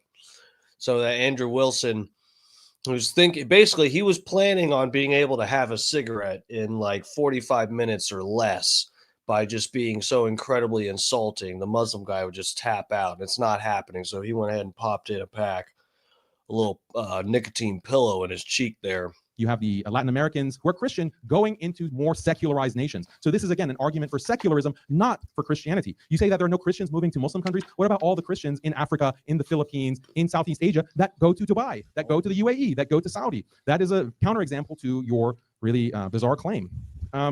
You also, again, look at what makes a society great. I think that's the overarching point that is so hard to believe that a Christian would make this argument. I value marriage. I value children. I value having big families. I value belief in God. I believe church attendance or like religious attendance to places of worship. These are the things I find valuable. And I showed you how within Muslim countries, all of these things are higher, despite having a lower IQ, which I'll grant you. Did you say over or 10 seconds? No, you're good. That was 90 seconds. Go ahead, Andrew. Yeah, so this is really funny. Imagine the irony of saying this. Well, Christians are moving to more secular countries. So are Muslims. What are you talking about? The mass migration. No one's bitching about the mass migration of the Christians right now, are they, to Christian nations? They're bitching about it the other way around. Really interesting, too. He still hasn't refuted the argument. Notice he does everything we get in the. He says, we really value marriage to our first cousins. To our first cousins, we think it's great. It's fantastic. We really value it. It's like, no, that's not a value of mine, sir. And I don't think that that's secular to say. It's not a value of Christians who do not want to have sex with their family members. And by the way, can you please explain, even though I've asked you many times, how it could be possible, sir, that you create better societies than Christians where everywhere Christians go? Holy fuck. Andrew is cooking this motherfucker. Based on their ecclesiology, their ecclesiastic authority, and the fact that they're Christians, inbreeding goes down, making sure that the IQ at least sits somewhere around can function. Can you please, for the love of all that is good, I don't even care if you Google it at this point, just contend with the argument. How are you making a better society with inbreeding and your Muslim values, which over 1,400 years have produced the dumbest societies on planet Earth? Wait, let me ask the audience a question here. Sorry. Let me ask the audience a question. Are there electric cars being developed in Latin America? Are there new AI technologies being developed in Brazil and Argentina? Are they being developed in sub-Saharan Africa, these Christian countries? Because they don't have cousin marriage, do they, Andrew? So why aren't they developing all of these technologies, these amazing technologies, AI, nuclear weapons, fighter jets? I didn't see Brazil or Honduras producing any fighter jets, Andrew. Is it because they don't have cousin marriage? Why? They should be having this brain-blasting IQ in all these Christian countries. Why is that not the case? If Christianity is the secret sauce, Andrew, then tell me why these countries don't have those technologies. Explain it. Because the reason, I'll give you a spoiler alert, because it's not Christianity. It's not Christianity and cousin marriage that causes this discrepancy. And if you're so high IQ in the United States, how are you not able to figure out birth rate, fertility rate? Why are these countries going extinct? Why is Europe going extinct? Why is Christianity, these Christian countries in Europe the population is on a nosedive despite the high IQ? They can't even figure out how to reproduce at replacement levels. Gee, I guess IQ leads to extinction because it's correlated, right? The higher IQ you have, the lower the fertility rate. So it seems like the more Christianity you have, the more chances you have of going extinct, Andrew. Explain that for us. Well, if that were the case, you're in big trouble. Because if it's the case that your IQ stays the same and then collectively secularist IQ goes up, what's to stop them from wiping all of you out and you can't do anything about it? Your argument, unfortunately, destroys you. When you say, well, wait a second, what about these South American nations, right? Are they? Yes, they're way more advanced than your nations. Way more. Not even in the same universe more advanced than your nations. Yes. The truth of the matter is that the reason Islam creates worse societies. We can bicker about theology, right? Hey, I'm sure Daniel could probably get me on some points there, but you can't bicker on the facts. And he hasn't contended with the argument still. He's asked me a bunch of questions. Did you actually hear an argument, anybody? Because there isn't an argument. No, yeah, I can't lie. South America scares me a lot less than the Middle East. We're being real, right? No one's as scared to go to Brazil or something as opposed to like getting fucking dropped somewhere in Iran or fucking Pakistan or some fucking crazy shit. Or Israel for that matter. I rather get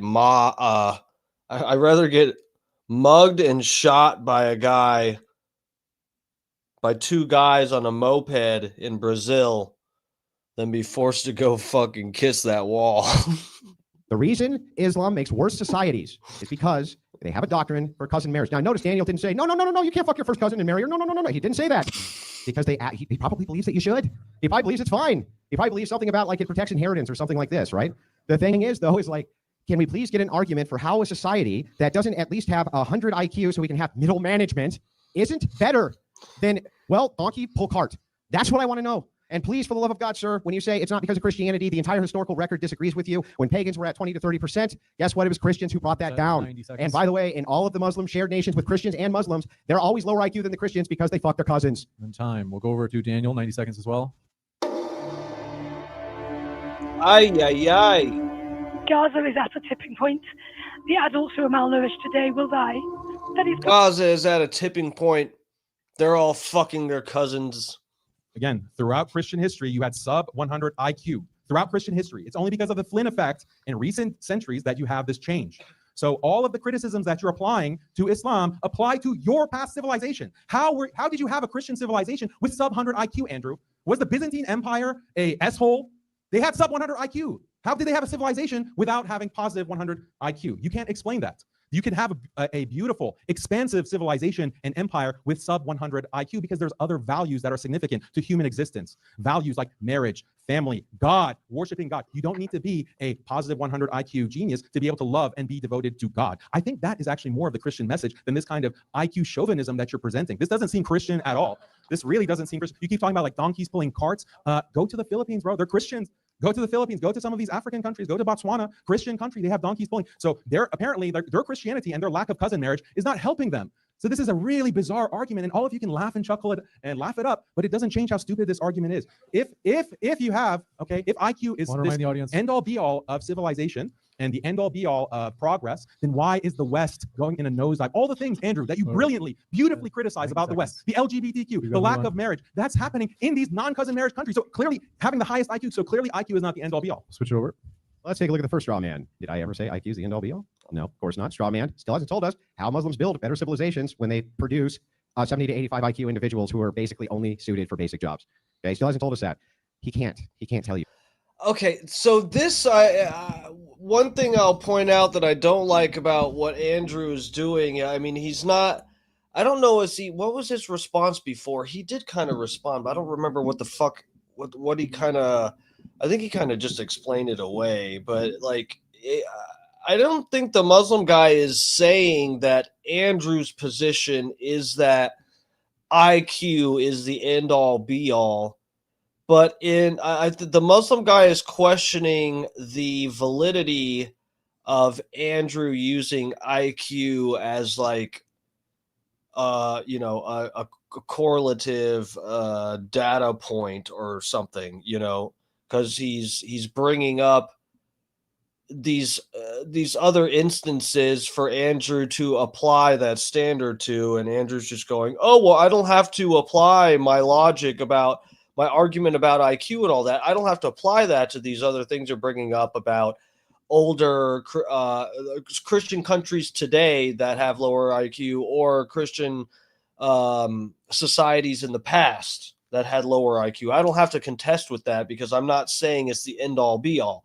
Well, but you're using that as part of the foundation of your argument, and you're not going to contest with these other instances where I don't know, it doesn't seem to hold up. He can't tell you that these are better civilizations. The reason that he can't is because they're not. They're clearly not. And the thing that's really funny about this is, like, let's just grant it. Let's just grant that, just for a second, we'll just grant Daniel's argument. We'll just pretend, well, it's okay to have a bunch of 80 IQ people who can't seem to get past primitive technology and are just day laborers. But you know what? We don't do anything degenerate. Fucking your cousin's degenerate, Daniel. That's degenerate. Yeah, maybe you don't have hookers and OnlyFans girls, but fucking your first cousin is degenerate. So by the way, and let me just point this out, and this is really, really important to point out, he has not made an argument about how they produce a better civilization. Only I have.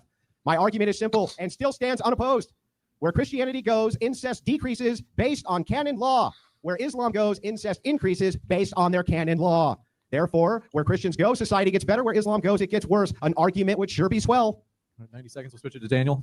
No, I gave a true argument that you failed to respond to. I said that Islam, when we look at the statistics, when we look at all these countries on these metrics of marriage, birth rate, household size, belief in God, conviction in God. I thought we were believers. Conviction in God is higher in Muslim countries. Holding on to your religious practices more in Muslim countries. Look at the levels of drug abuse, alcohol abuse being lower in Muslim countries. These are all values that are good, and we see them associated with Islam, not Christianity. That was my argument. So you can't deny those statistics, so you keep claiming that I have no argument. I clearly do have an argument, and I refuted your argument. If IQ is the end all be all, your entire argument is on the basis of IQ. You haven't said, you just say, oh, marrying your cousin, effing your cousin, that is degenerate. On the basis of what? It's not on the basis of your Bible. It's just a degree. Yeah, laugh it up. I do want to make sure we can hear the speaker. Laugh it up, okay? Because as I said, you are arguing on the basis of a decree that was made. What is the actual moral? Can you make a moral argument, Andrew? Other than, oh, it lowers IQ. There are many things that lower IQ. Like I said, interbreeding with other races, interracial marriage results in lower IQ. So is that degenerate as well? Why can't you answer these questions, Andrew, instead of repeating, oh, you don't have an argument. You have to respond to my argument. Okay, yeah, you've said that 10 times. Respond to the points that I'm making. Well, here's the thing that's funny, right? The points that you're making are in question form. Question form is not an argument. They're questions, not arguments. Perhaps you should go to a higher IQ school. The point is here, and this is super important to point out, I have what's called an argument, which means I made an argument. That argument needs to be refuted. Now, I would be happy to sit here and answer all of your questions today, Daniel, but you requested specifically a forum where that's not the case, where instead we do 2-minute monologue, probably because I would tear you to pieces in a Socratic method, but I would have been happy to do that too. People always misjudge. They always seem to think, well, Andrew just steamrolls debates, and he's terrible at these long-form formal debates. It's where I fucking thrive. And let me just point this out. Has anybody heard an argument yet? He just says, well, there's better families and stuff. It's like, okay, but you need to give us a standard, an argument standard for why it would be that these have better societies than societies which can have, I don't know, skilled labor and middle management at the very least. That's all I'm asking for. I'll concede. Hey, we've got some problems. We've got the OF, we've got the prostitution, we've got some pretty horrible things going on over here. And we have high IQ enemies that require high IQ enemies, right? And they're not getting it from Islam. So my question just is this again. It's very simple. How do you make societies that can even combat this to begin with when you basically live in the Stone Age in comparison with technological distinction? You live in the Stone Age. Islam will get AI. We already got AI. What are you talking about? So I just want an argument. That's it. I want to hear an argument for why Islamic nations are better than Christian nations based on the fact that they go, and everywhere they go, they increase cousin fucking and we don't, which lowers the collective IQ. I would actually like a refutation there at some point. Okay, here is the argument. I'll put it in premise form so you can follow it. God damn it, we got that now. When buying a soda, you want to pay right away. But booking your next trip, that's when you probably pay later. Take notes, Andrew. Premise 1. Okay, societies that encourage marriage, or religions that encourage more better marriages, higher quality marriages, less being sluts, okay, less prostitution, societies that have bigger and more healthy families, societies that have more devotion to God, religions that encourage societies that are more cohesive, are standing for each other in a kind of nationalistic or communal way. That religion that encourages more of that is going to be better, is going to be a better religion. Premise 2, Islam does encourage all of those things I've mentioned, and the stats I presented, that's premise 2. Therefore, conclusion, by deductive inference, Islam is a better religion than Christianity. That is the argument. The problem with your argument is that you say premise 1, societies that have higher IQ are going to be better. Premise 2, Christianity, because it bans cousin marriage, is going to lead to societies with higher IQ. Therefore, Christianity is better. My rebuttal of this dumb argument is that premise 1 is wrong. Premise 1 is a false premise. That higher IQ does not lead to better societies. And as proof, I pointed to the United States of America. I pointed to many Christian countries that have low IQ, and you haven't denounced those countries. I gave many reasons why your premise 1 is false. That is my rebuttal of your argument. Get it? Yeah. Let's go through this premise at a time. First and foremost, the entailment of your argument would be that low IQ societies are better. It would be that lower IQ societies are actually better, Daniel, which is hilarious because remember, you rejected that as being a false premise. P1, he says societies require higher quality marriages. They fuck their first cousins. How could that possibly be a higher quality marriage, Daniel? I reject premise 1. I'm saying your argument's not even sound. How can you have in any way, shape, or it's totally invalid? I reject it as even being a sound premise. How could this qualitatively be better to have genetic deficiencies compounded over 1,000 years to the point where your civilization literally requires the benevolence of all other civilizations so that they just don't wipe you out because you're not So this is man, I don't know. This is interesting. BW, what's up? Welcome, bro.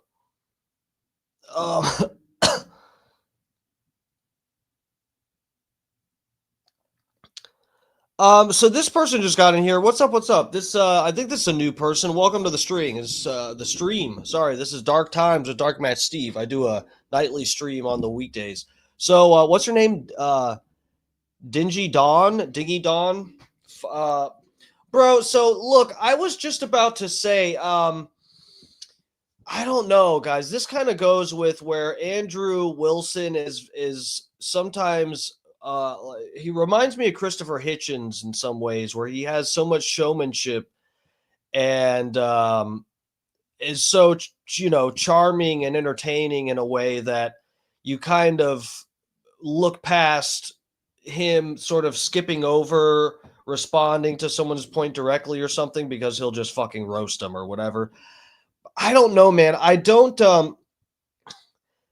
this act doesn't cut it with me where he's going like, oh, well, you're arguing that a lower IQ society is better.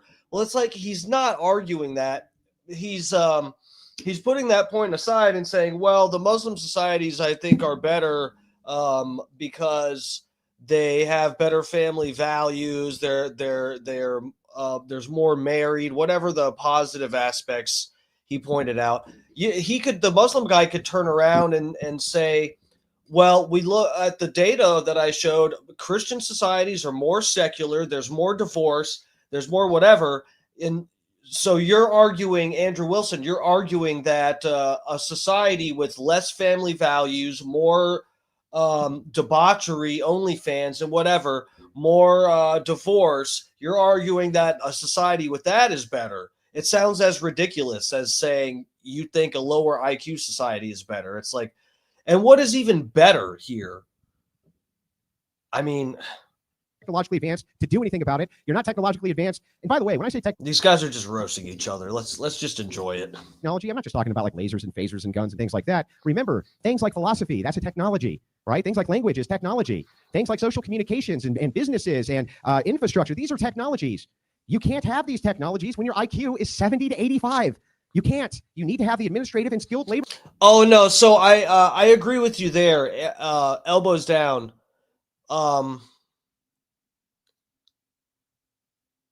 The fact, okay, so this person said Andrew could not address the facts given by Daniel in the opening.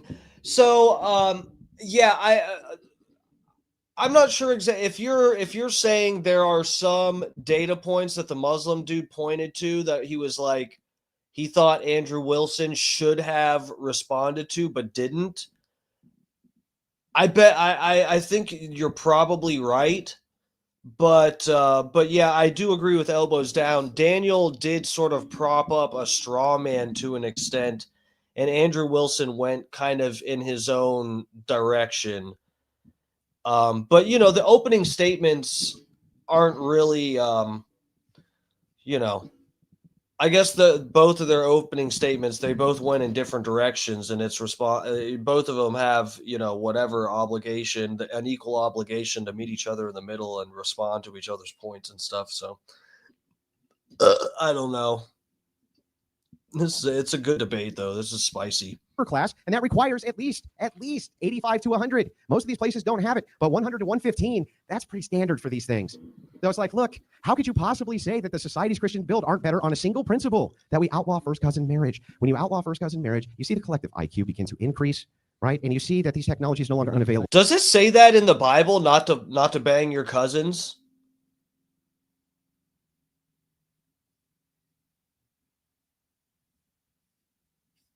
Or is that just something Christian countries frown upon? They just happen to. Technologies, medicines for children, things like this are now available. His argument, his entire argument is actually we should keep our society super low IQ, because if we keep them low IQ, well, they'll have more qualitative marriages and stuff. What? What? You have to switch it over at 90 seconds. Go ahead, Daniel.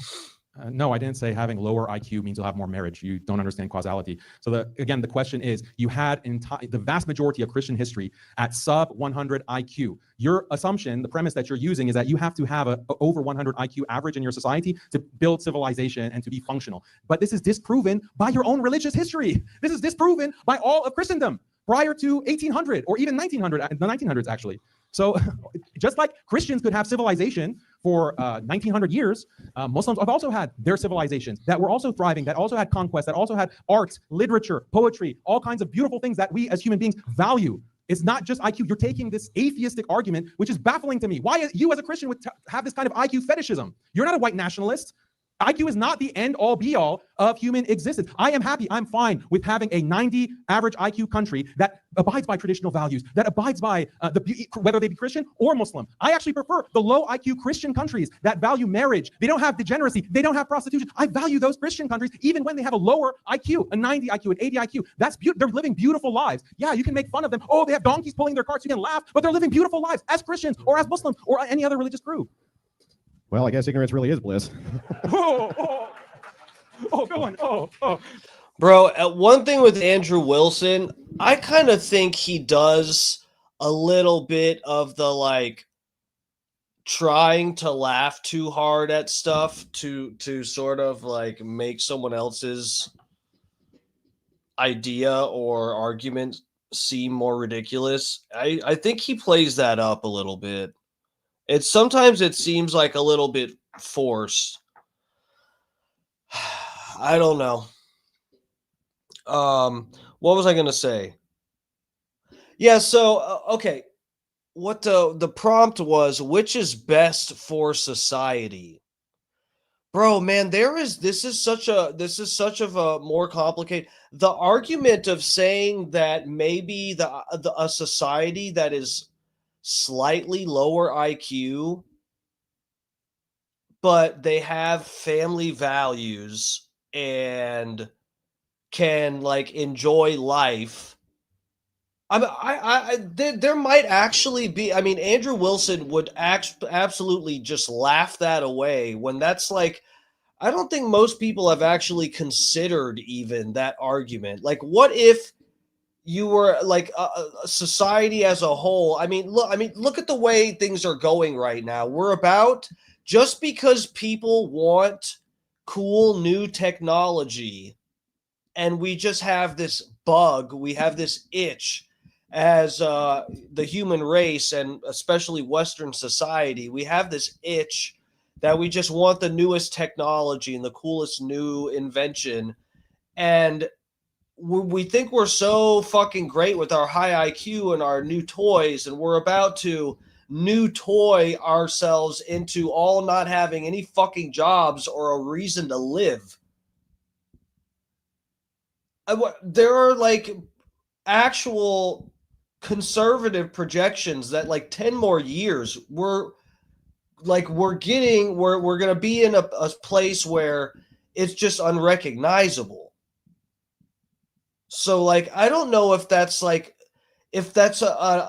argument that you can, it doesn't cut it with me to just laugh that argument off of saying like, well, yeah, the Christian societies, wow, you're so smart, but you're using your brain to make a new iPhone so that you can jerk off to OnlyFans and watch AI animated videos, and that same AI that they're developing to make your stupid fucking animated cat videos, Donald Trump saving cats from Haitians, the AI that you're developing to get your stupid fucking memes is about to end your whole fucking existence.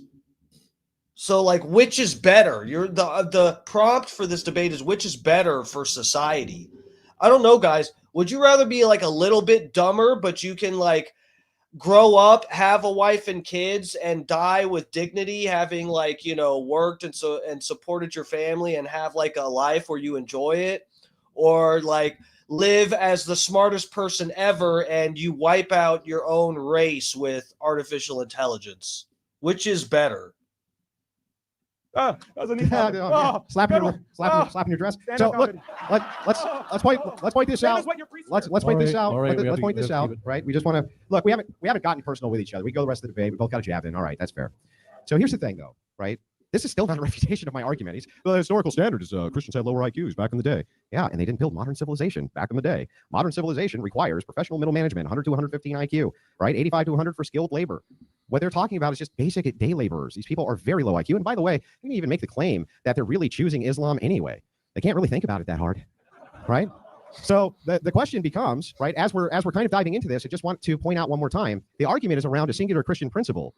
Build a website you love. No, Andrew, so I like that. He did do, I like that rebuttal to the IQ argument, or the IQ rebuttal from the Islamic guy who's pointing to Christian societies in history with lower IQs. With Wix. For your words?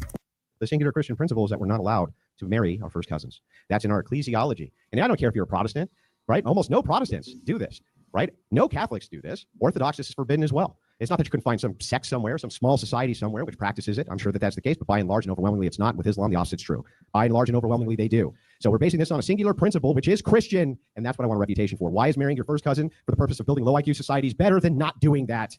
Go ahead, Daniel. Again, it's not a causal relation. Islam doesn't mandate marrying your cousin. It's not like we're saying we want to keep IQ low, so marry your cousin. You keep getting the causal chain wrong about this.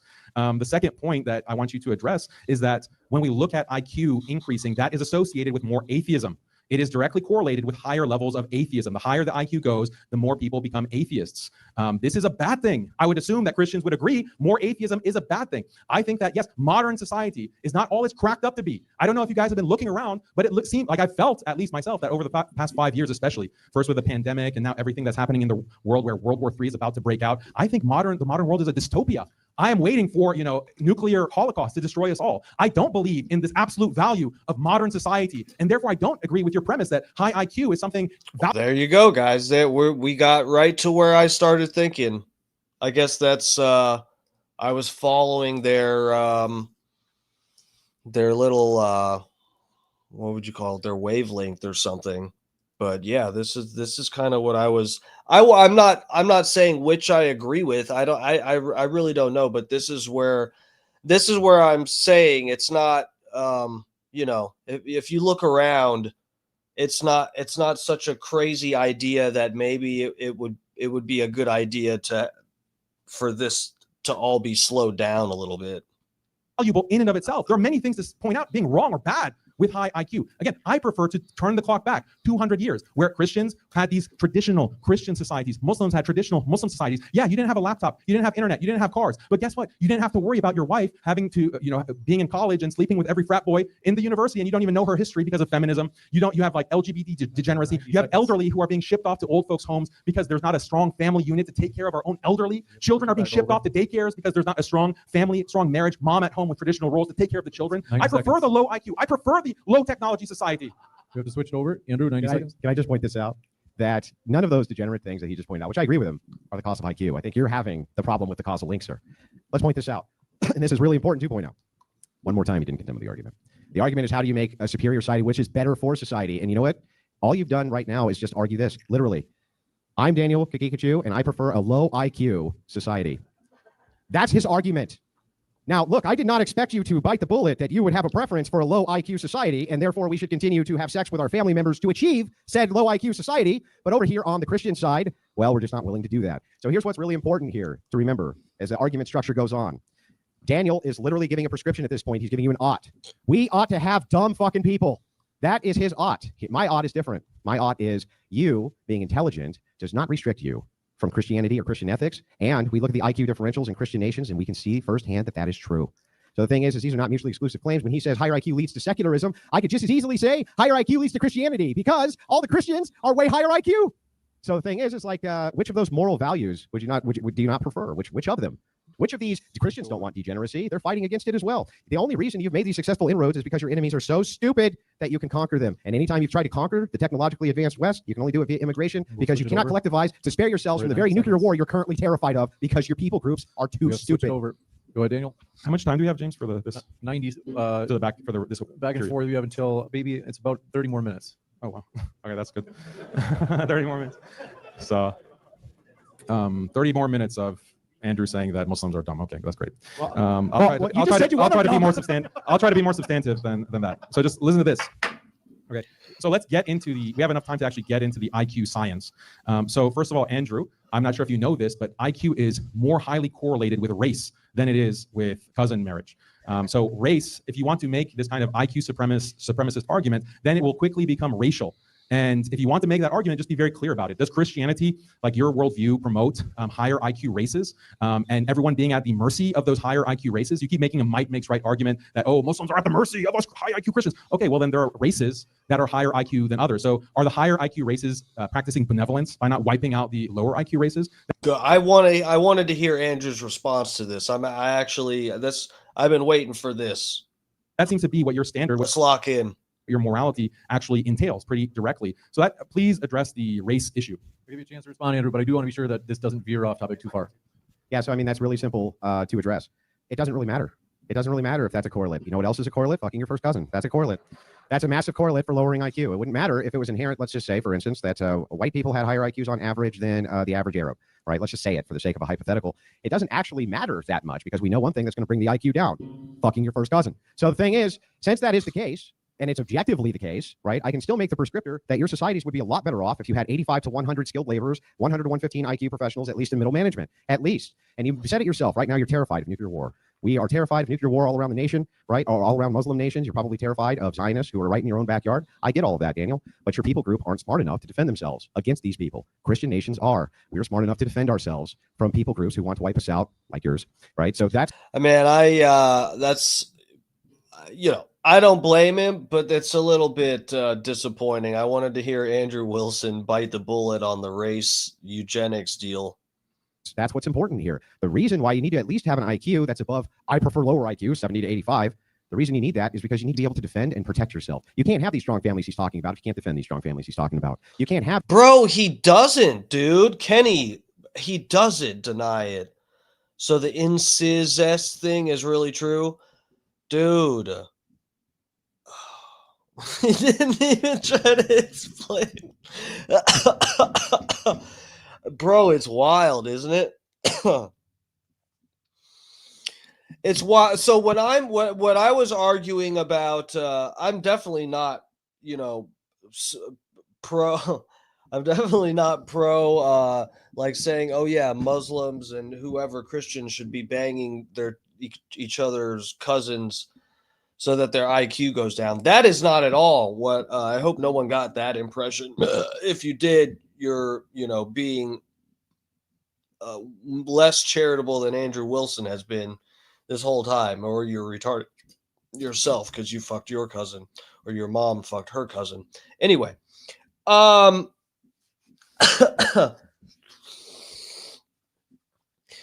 yeah, so Andrew is sort of mixing two ideas. So the Muslim guy with the IQ thing, I don't think I don't know. I'm not familiar with this Muslim guy at all. I may have seen like one other thing he's done on modern day debates. He's not somebody that's like super memorable. In fact, I'm pretty sure I have seen him in some other video on modern day debates. This is the channel that hosts these debates, by the way. If you guys don't follow this channel, it's worth following because sometimes there's some fucking bangers like this where it gets interesting. But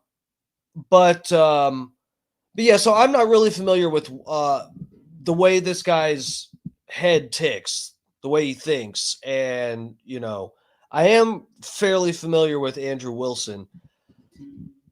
So yeah, I mean, it doesn't seem like he's denying the cousin thing or like speaking against it, which is concerning.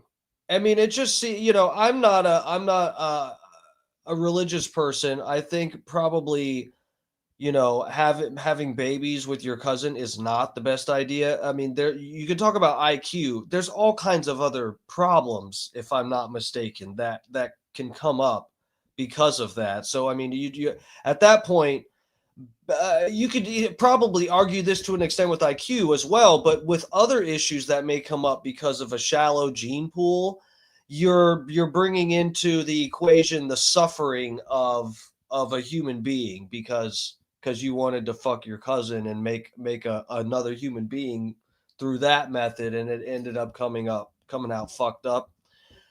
So that would be sort of my argument with that. It's not really like I don't know, it's not like a religious thing, but yeah, man, I don't know. It's concerning that he's not arguing against that at all. But I feel like if you're just being philosophical and separating the IQ argument in and of itself, the issue is Andrew is directly and maybe rightfully so, because he knows that this Muslim guy isn't gonna detest or speak out against the incest stuff. Andrew is combining anytime this guy is arguing about, the philosophical, like I said, the philosophical entertaining of the idea, like maybe if a society is slightly lower IQ, it might actually function better long term. Like you wouldn't, technologically advance yourself into annihilation, right? If you are a somewhat lower IQ society, you could probably at least be able to multiply, function, continue on into the future, generation past generation on top of, forever into the future. If you're like a little bit dumber, too dumb to invent the atom bomb, but like smart enough to harness horses, have agriculture, and whatever, like like that's not a completely retarded philosophical argument to like entertain the idea. But when you cannot separate that from the idea that someone thinks that the lower IQ thing is okay because they like incest, it's like, when you're not separating the two, it's a bad look. I am separating the two, okay? I'm just entertaining the philosophical idea. I'm not endorsing what the Muslim guy is endorsing. These great values that he's talking about. You can't defend your own people group because you're at the technological mercy of another people group simply because you won't restrict a single behavior. That sort of rigidity has destroyed these once great lands. He's right. They did have beautiful art. They did have beautiful culture. They had beautiful everything. And then Islam came along and allowed them to inbreed themselves into literal stupidity. So again, how do we not build these better cultures? I've refuted every argument you've had. All you do is make my argument for me. Go to Daniel, 90 seconds. My husband used to ejaculate prematurely until this. Okay, so my husband has this fun habit of... Guys, I last at least 15 minutes. I swear to God, I don't know what. You know what? This is a new technique. I've sniffed this out. I know what's going on here. YouTube is trying to get me to pay for premium so that we don't get ads. They're trying to embarrass me. They're going to start putting up crazy ass shit like this to make you guys think that I prematurely ejaculate. Bro, that is not... I had that problem when I was on...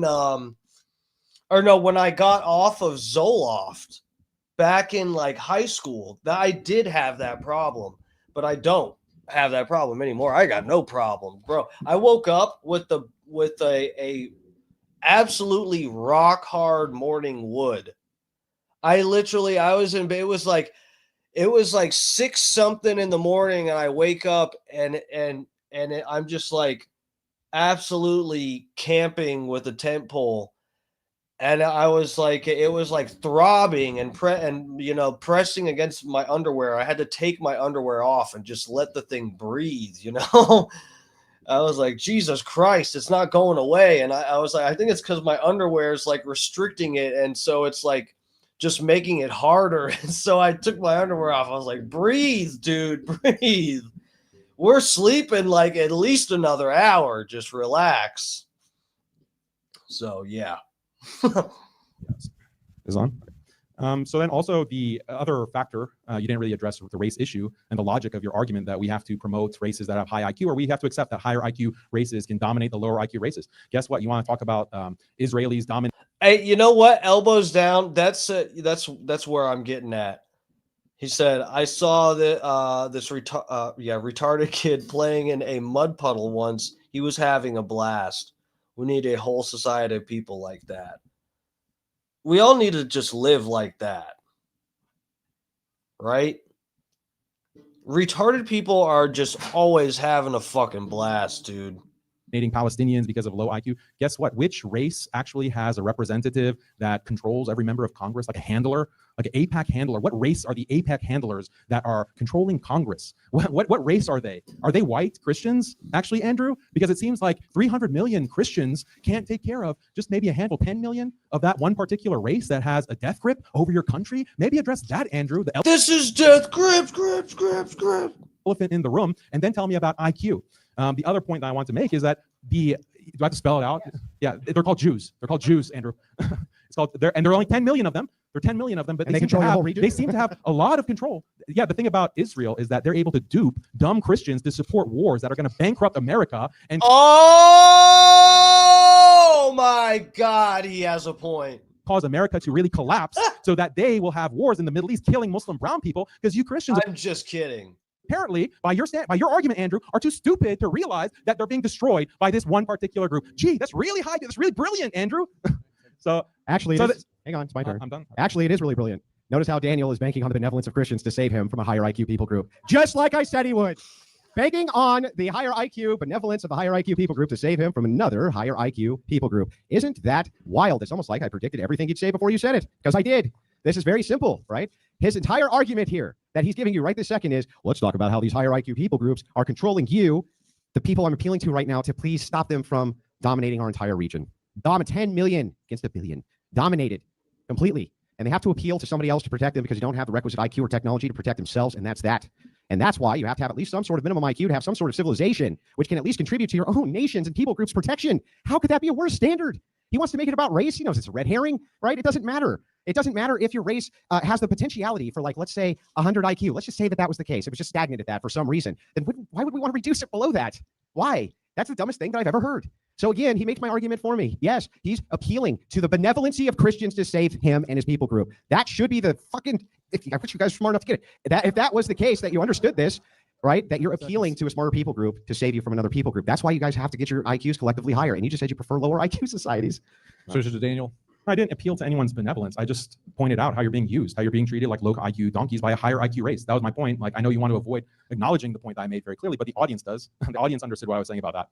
So no, it's not about benevolence of Christians. Muslims don't need the benevolence of Christians to protect us. We've had a thriving civilization. And if Christians really want to win in this kind of argument, this kind of might makes right way, you're losing because of birth rates. Simple as. You're losing because Muslims are not only having more children, more people convert into Islam as opposed to leave it. Whereas with Christianity, there's a massive swell of apostasy, people leaving Christianity. For what religion? Partly Islam, but the much bigger proportion, they're converting to atheism. They're leaving Christianity. Why is that? Why? It's partly because of a secular education. So this is, maybe you need to appeal to the benevolence of the atheists, the Jews, these other non-Christians, because your religion is bleeding out. I showed the chart. I showed the chart in terms of religious switching from Pew. Instead, you wait till they update those charts.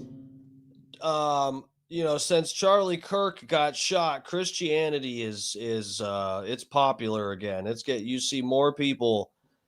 There's so many people going to these vigils and stuff. Christianity is kind of on a little upswing right now. So wait for the data to come out, because I'm telling you, it's kind of a joke, but I'm also being serious. I would not be surprised if there was actually data.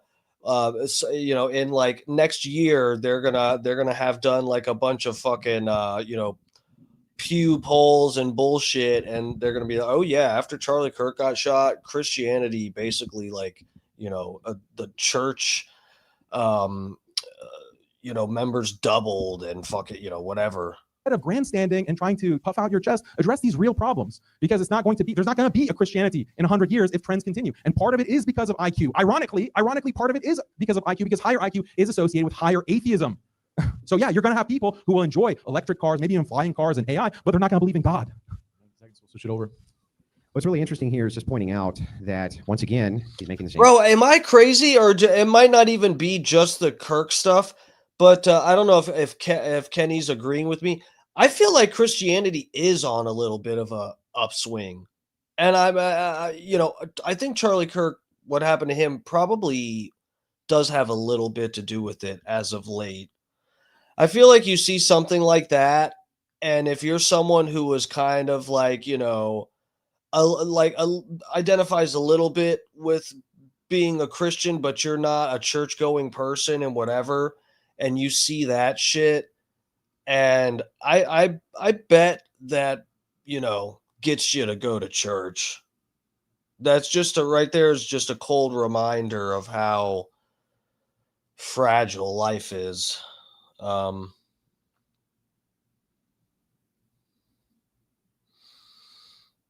It's huge, Steve, and the Crusader weirdos from the beginning of the stream. Yeah. Why does he keep bringing up electric cars? Wait, who? Andrew Wilson or the Muslim guy? Who did? Let's get back to it. We're gonna be here super late. Exact deal. Oh no, we're a good ways through this, guys. Okay, so we'll be able to get through this before 11 o'clock.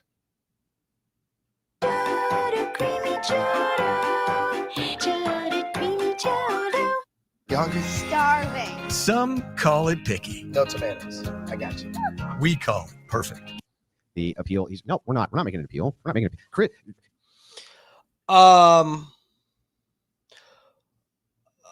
Find Truth.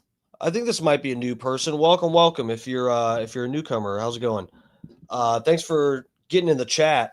So this person saying, I'm watching this debate through in parts, and from what I've seen so far, there wasn't really anything Christian from Andrew, unfortunately. So what do you mean by that exactly? Are you saying him making an argument and citing the Bible for it? Is that like what you're saying? Because I mean, I think you know, he is kind of just doing like correlative type of, you know, being like, okay, Christian, the IQs and Christian nations and this and that. Elbows down, I asked if the Bible says anything about not fucking your cousins or something, and he said no, that's not in there. I trust him. I could Google it, but yeah, fucking. Yeah. You said he was representing secularism, not Christianity. I wish he would have made like cited the Bible for some. I mean, he's not using that, you know, that line of argument of citing the Bible to show that this is like, you know, where the foundation of whatever you could say Western society or some shit being cited in the Bible. I don't fucking know. Islam has fantastic civilizations, as he's up here crying about how a nation of 10 million has enslaved all of them, according to him, right? How sophisticated can your civilization possibly be when 10 million people in the middle of a desert, right, are so technologically superior? They've enslaved us too, Andrew. To the entirety of your civilization, that even when your people groups have nuclear bombs, they don't feel threatened by it. This is a big problem. Again, this is not to talk about whether or not Jewish people are superior to Arab people, white people are superior to black people. It has nothing to do with that. It has to do with one thing, which is the prompt. Which religion promotes a better society? Which religion produces better societies? And once again, I'm going to make this argument. It's pretty easy. If you think that people would have a preference, if you could ask them, which preference do you have? Oh, you're saying Find Truth says Old Testament has ancestral things, but not as teachings, just things that happen. True.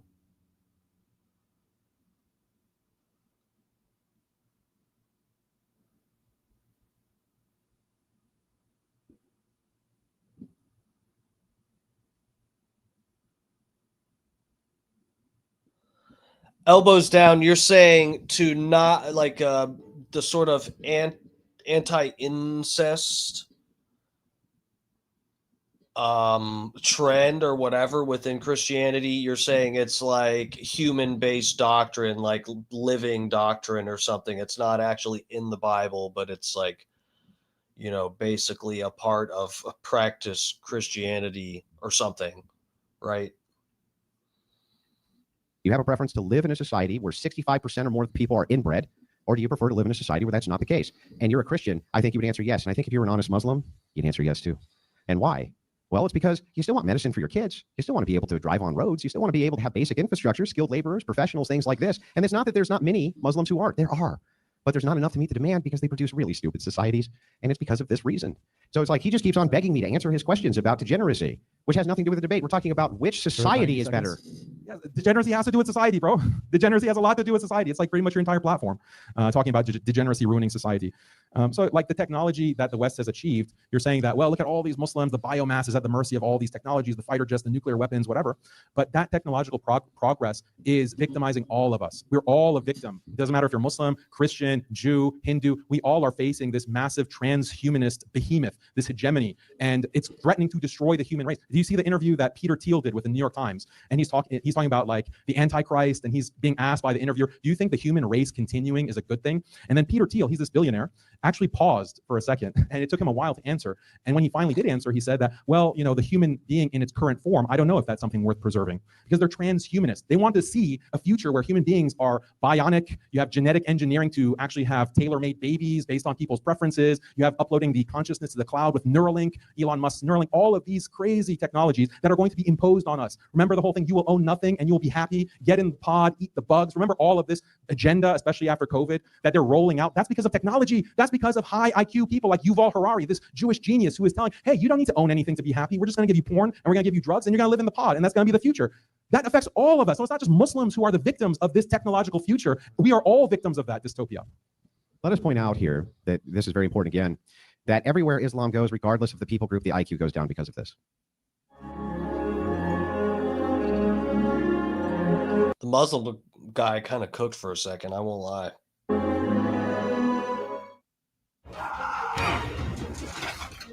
Dying Light, The Beast, 20% off. Buy now.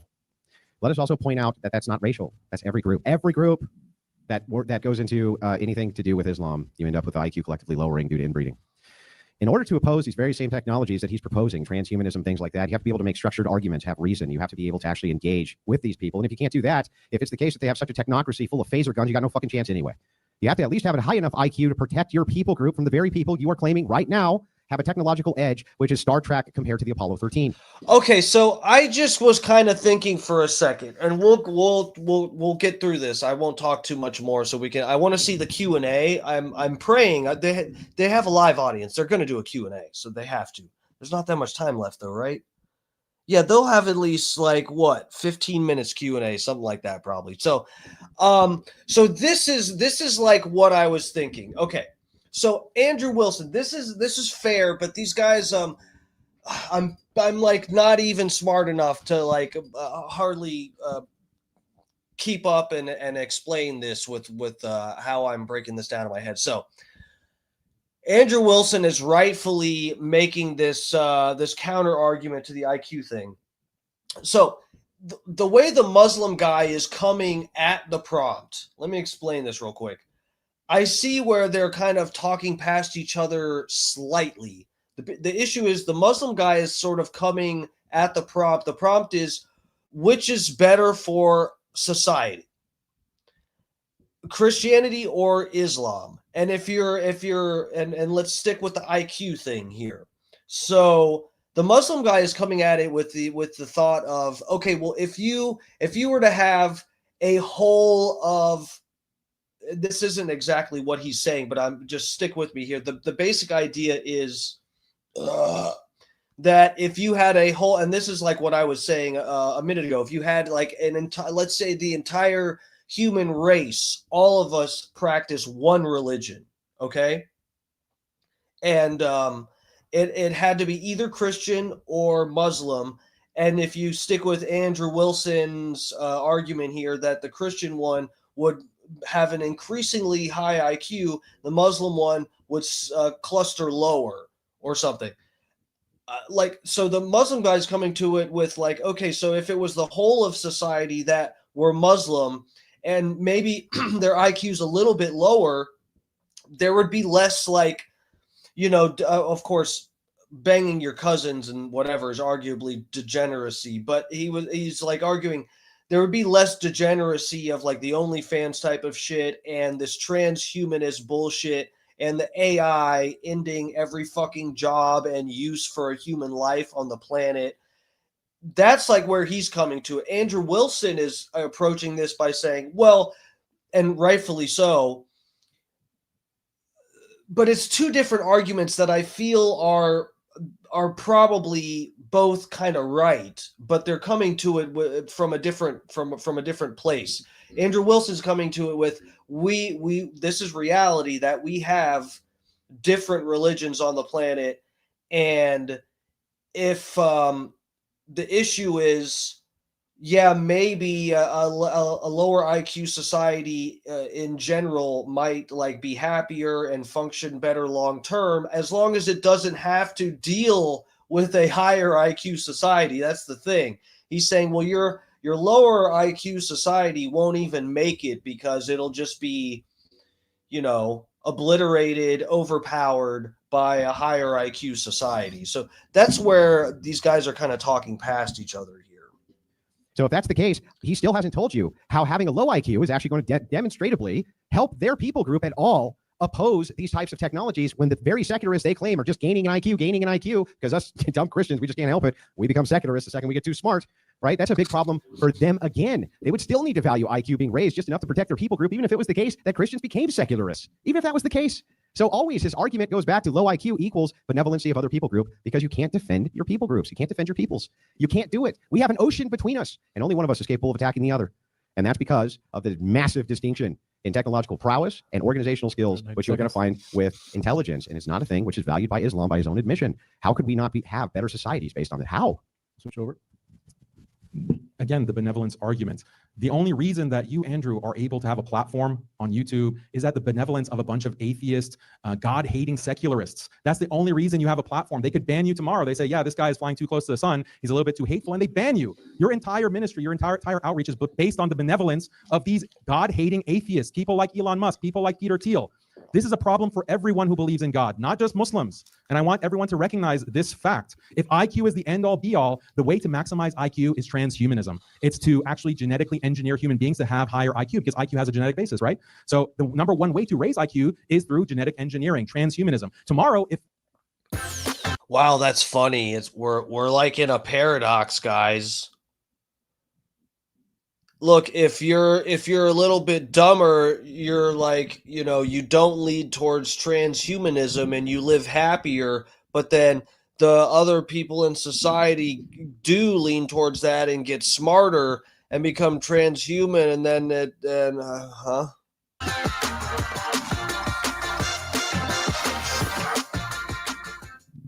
Power through the holidays with Energizer Ultimate Lithium, the #1 better not give me no more premature ejaculation ads. longest lasting AA battery. Peter Thiel and Elon Musk and the people who are controlling Christian countries and the globe, really, if they say that, hey, we're going to eliminate Christianity because actually it leads to lower IQ and we have to adopt atheism, and they mandate that, and anyone who says that they believe in God or believe in Jesus is actually a radical terrorist who's spreading hate, and the Bible is full of hate, and we have to ban this in order to reach our utopia, okay, that's going to happen at the hands of atheists. So Christians are also at the mercy of the same kind of IQ fetishists who want to transform the human race. Wake up, Andrew, wake up. Stop this stupid argument. If I ask you one question, I'll yield my time to you, and you can ask me one. Are you willing to answer it? How is it, Daniel, and I'll yield my time to you, that even if it's true that right now YouTube and these oligarchs can deplatform me tomorrow, and that is true, that me having a lower IQ is going to be somehow help me in that situation? That's my question. How is it that having lower collective IQs would help us against transhumanists, Daniel? So the answer to my question has been this whole time that there are other values. So yeah, I might be stupid. I might be lower IQ than someone else, but I enjoy my life in other ways. I find value in that is the answer to your question, to worshiping God, going and spending time with my family, having a wife who loves me. I don't have to worry about her cheating on me or having this long history at college or whatever. Having children that actually respect me and who will take care of me in my old age. How does high IQ preclude you from that? Because it leads to atheism. Oh, so it's correlated with atheism. So here, let me show you the circle. Hang on, let me just show you the circle. I'm making independent. Yeah, this is interesting. So they're figuring it out, guys. They're figuring out the where they're stuck here. This is funny. I called it. I was right. God, I'm smart. An argument. Yeah, no, but let me show you the circularity. These values are important. Can I show you the circularity here? Okay, so your circularity of your argument is like this. Having a lower IQ for me somehow means what? That I'm going to suddenly have better ethics? I'm going to suddenly be a better person. I'm going to suddenly be more benevolent. Yeah, You haven't demonstrated that that's the case. And by the way, I would argue, in fact, Christian ethics are so overwhelmingly good that secularists who have no ethical system borrow ours. And so the thing is like, look, ultimately, you haven't made an argument. The circularity of your argument is just this. Look, you need to have a lower IQ. Well, how does that help our people group defend itself if we do? Well, it doesn't, but there's other values more important. Okay, does a higher IQ preclude you from that? Answer, no. No. So that's the problem with the circularity, dude, that I'd actually like an answer to. And then to be fair, because this wasn't a back and forth, I'm willing to answer yours directly too. Well, excuse me, sorry. Can I get water, James, actually? I can't really, my throat is pretty dry here. Rubio! So there is like a negative correlation between IQ and religiosity. There is a negative correlation with IQ because as you get higher IQ. They don't have water in his country. This, you can go read Jonathan Haidt, for example. You can read Joseph Heinrich, for example. And in their books, they point to how higher IQ is correlated with more liberalization, more secularization, more atheism, more freedom for all, which causes the kind of degeneracy that you and I speak out against. So there is actually a bad consequence to a population with higher IQ because you'll get more atheism. So that's one problem that you can point out. And I'm just saying that, look, let's not be IQ fetishists. Even if you think cousin marriage is degenerate, disgusting, you're fine. But still, higher IQ does not correlate with better societies. It's leading to a problem that is unsolvable. Okay, this is a problem of higher and higher technologies that's going to cause us to live in a dystopia, a transhumanist dystopia. That is a problem for everyone. It's not like an own against the Muslims. It's an own against the human race. Peter Thiel with his ugly smug face is laughing at us, at Christians, at Muslims. They're laughing because they have this demonic antichrist future that they're planning for us. And it is based on technology. Yeah, but this doesn't really respond again to the argument. The question here, when you say that it is true that IQ can have correlates to atheism, but we were talking about societies reverting to the IQ mean, the mean. The mean IQ of the societies you produce are between 1 to 2 standard deviations lower than the average Christian nation. The mean. Now, there is no correlate that Daniel will be able to show you that having average IQs leads to secularism. It doesn't. It doesn't. Show me the correlate if that's the case. You can't. And the average IQs in these nations, which is just between 100 to 115 professionals, middle management, it doesn't preclude them at all, or doesn't force them to secularism at all. We're talking about the means of society. The mean IQ of 2 standard deviations lower in many cases precludes you from having any sort of civilization, really. It really does. Just basic infrastructure and things like this. So Daniel would need to show you how having a 100 IQ, an average IQ, is going to lead everybody to secularism because societies revert to the mean. It doesn't. It doesn't lead to secularism. It's a lie. You have to have these higher IQs, much higher. Otherwise demonstrate it. And if he can, even let's just say he could somehow, then his prescription is actually just that he wants to keep the world at 70 IQ. That's crazy. There is nothing which precludes Christian ethics from people groups that have average IQs or even above average IQs. And there's plenty of smart people, by the way, who are Christians. Now, to kind of hone in on that argument, just remember this. Secularists, these really high IQ secularists, they've never been able to find a system of ethics ever that's better than Christianity, which is why they adopt it. So just pointing that out. We're going to give Daniel the last 90-second response. Then we're going to jump into the Q&A. The floor is yours, Daniel. Yeah, so the 100 average IQ, that's in the modern period after secularization has taken place. There's a Flynn effect. If you look at the IQ in the world, the average was below 100.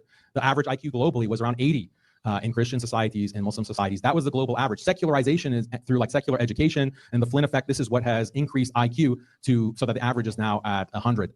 So again, like if you need 100 IQ average to be successful, then you're basically saying all of Christendom.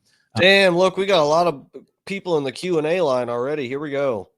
Has been a failure. Like somehow they were able to have an empire, like a Christian empire throughout history, despite being, 2 standard deviations lower in IQ than current day averages. Your argument is really self-defeating in so many ways. And again, like I have to say that, I think this is a problem that is the problem of transhumanism is affecting the entire world, Muslims and Christians. And we really have to come up with a solution. We can't just keep praising this idea of technology and IQ because that plays into the hands of the people that want to destroy the human race. They want to literally usher in the Antichrist. So let's try to take the bigger picture in mind rather than trying to own each other with arguments that are self-defeating. We're going to jump into the Q&A. Folks, if you have a question, line up in the middle aisle, and we'll get to your question in just a moment. And then, Sean, if you can turn me up. Thanks so much, Sean. This security camera floodlight combo connects to Wi-Fi and has 2 cameras like eyeballs that create a 100... Sean. All right, thank you very much. I'm just teasing Sean. Sean's the man. Yeah, come on up here. And then I do want to remind you folks is that we'd like to keep the questions on the topic. So we don't want questions that are going to, to be personal attacks or even things that are off topic, trying to just get under people's skin. The debaters work their asses off. We really do appreciate them. So want to give them the proper respect. We'll have the first question be from Rachel Will. Wait, one last thing. Oh, is that none of this, I have 2 questions business. We only do 1 question at a time, and I got to hold it just to be sure nobody tries any filibustering. All right, so my question for Daniel is, I don't know if you're aware, you kind of gave the game away where you kind of stated that the Muslim plan is to infiltrate Western countries and kind of outbreed us. Oh yeah, this is Andrew Wilson's wife, Rachel.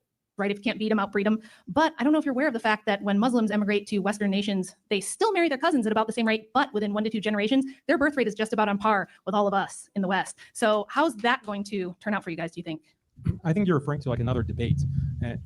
It's another debate that I had with a white nationalist. And the white nationalist was kind of making this might makes right argument as well, that the white nations are going to dominate the Muslim nations. And I said, look, if might makes right, then you don't have really a kind of moral argument against immigration. The Muslims who are immigrating can also make a might makes right that, okay, fine, if you are going to use all your weapons against us, Muslims, well, we're going to use birth rates against you. So it was really a response. Like, I don't want to have war with the world. I don't want to have infiltration to take, but if that's the standard that we're going to have for everyone, like, okay, whoever's the strongest, if you're not strong enough, we're going to genocide you. Okay, if that's the standard that we're operating under, then Muslims are going to have to try to survive like any other peoples would.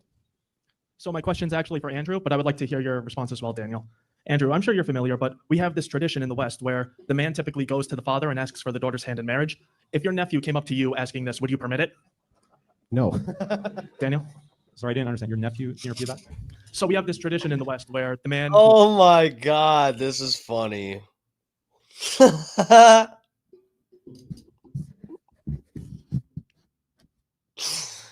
Oh. He's trying to get the Muslim guy to answer straight up if he would let his daughter marry his nephew. If the nephew came up to him and asked for his daughter's hand in marriage. Wants to marry a lady, goes to the father asking for the daughter's hand in marriage. So if your nephew came to you with this request, would you permit it? Oh, yeah, I consider it, yeah. Thank I you. consider it depending on qualities I'd have, yeah.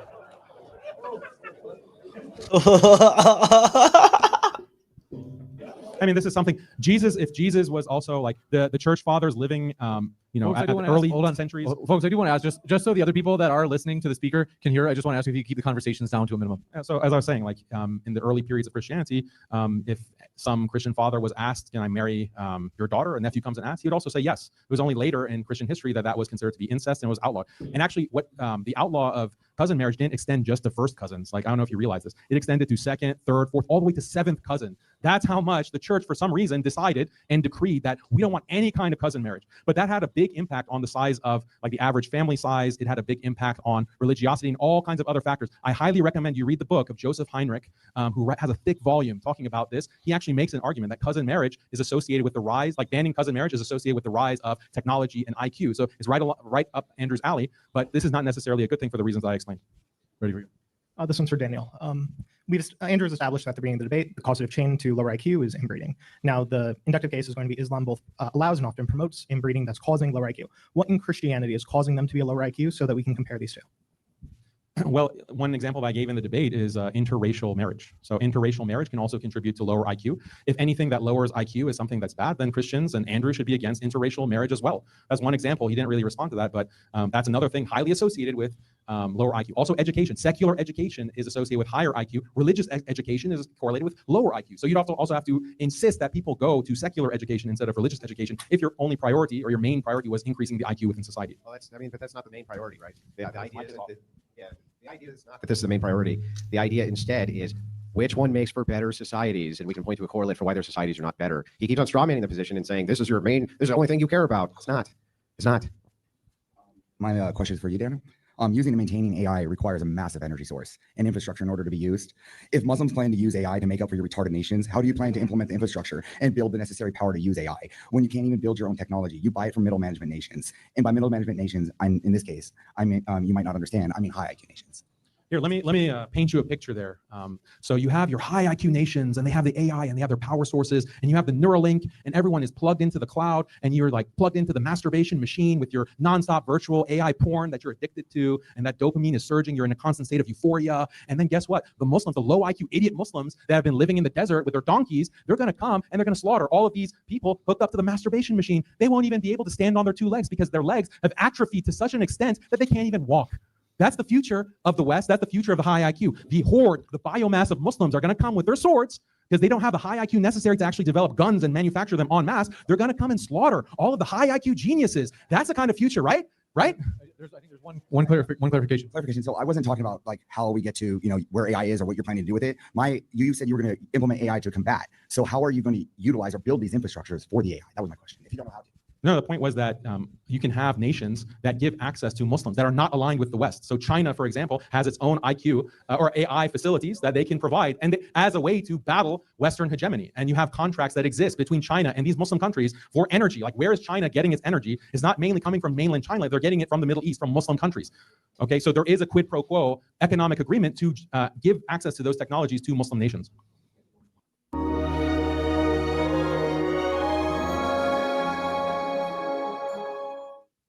So tasty, it could make Poseidon switch to a spoon. Holy divine taste from the Greek gods. They heard me talking about Greek yogurt. Hi. So unfortunately for you, I am the Andrew Wilson of AI debates. And here I am before you asking you this very simple question. Since you like AI and you know about Peter Thiel and Elon Musk and Neuralink, you surely know that AI is a prerequisite to transhumanism. So here you are promoting AI as an IQ equalizer, which by the way, looking at the charts of IQ that AI has as it has been tested, in the last 20 years has outperformed Muslim countries for the last 1,400 years. Carrying on, as AI gets better, there's going to come a point where, say, AI decides that your countries don't need to exist anymore. It can take over your energy. Can you give me the list of names of the donkeys you would use to fight this transhumanist AI? Look at this guy. Like, people see you. All of these dysgenic people come to the debates, James, and the guy's like not even 100 pounds, and he's talking big as if like this is some like great point that he's made, about AI. AI is going to wipe you out. The entire point. 1 second. I know that you're upset. We have to hold on 1 second. We just.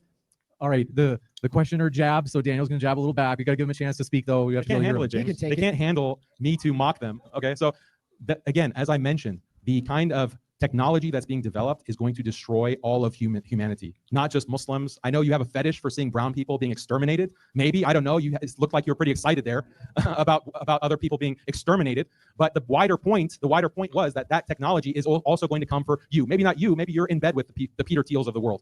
But for the rest of normal people around us, they hate people like you. They view you as these transhumanists who only care about progress at the cost of human life. So you're actually hated by the vast majority of human beings in the world, including Christians. We have to burn a wrap up due to we've had a fantastic debate. So first, before I go on with any housekeeping stuff, I want to say please join me in giving a round of applause. All right, All those people in line got cut. God damn it. All right, round of applause for Andrew Wilson and the fucking Muslim guy.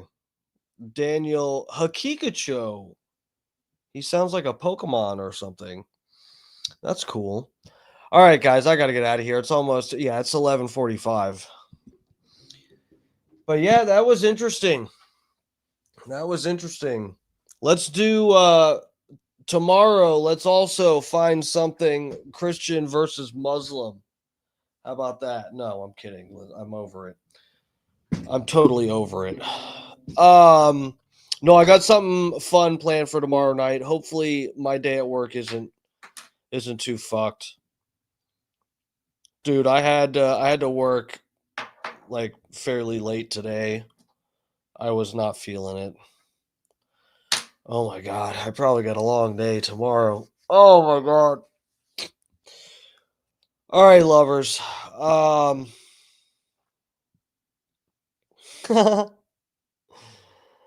Haqiqatjou, the poke your cousin.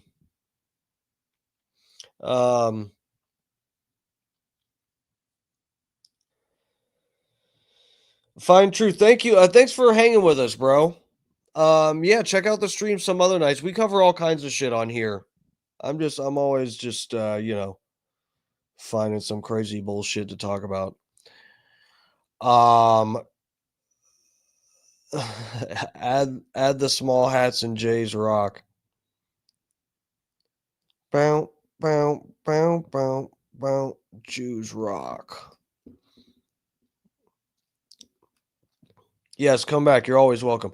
All right. Yeah, thank you guys. I'm going to get out of here. This has been Dark Times with Dark Match Steve. I appreciate all the support as always, guys. Tomorrow we'll probably, as long as I don't completely get my ass kicked at work and I don't have to work too late, we're probably going to try to get on a little earlier.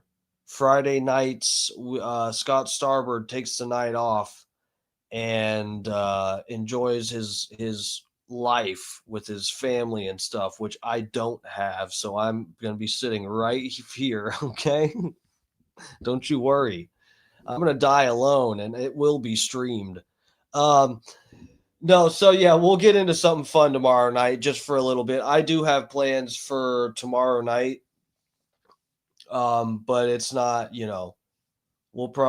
can at least hang for like an hour and a half or something tomorrow. So yeah, I'll try to get on by like 7:00. So it's Eastern time, by the way, 7 p.m. Eastern time. All right, guys. Thank you all. Thanks, guys. I appreciate it. Scott Starbird Lover, Kenny Powers. Thank you guys for the support. I'll see you guys tomorrow night, hopefully. Love ya.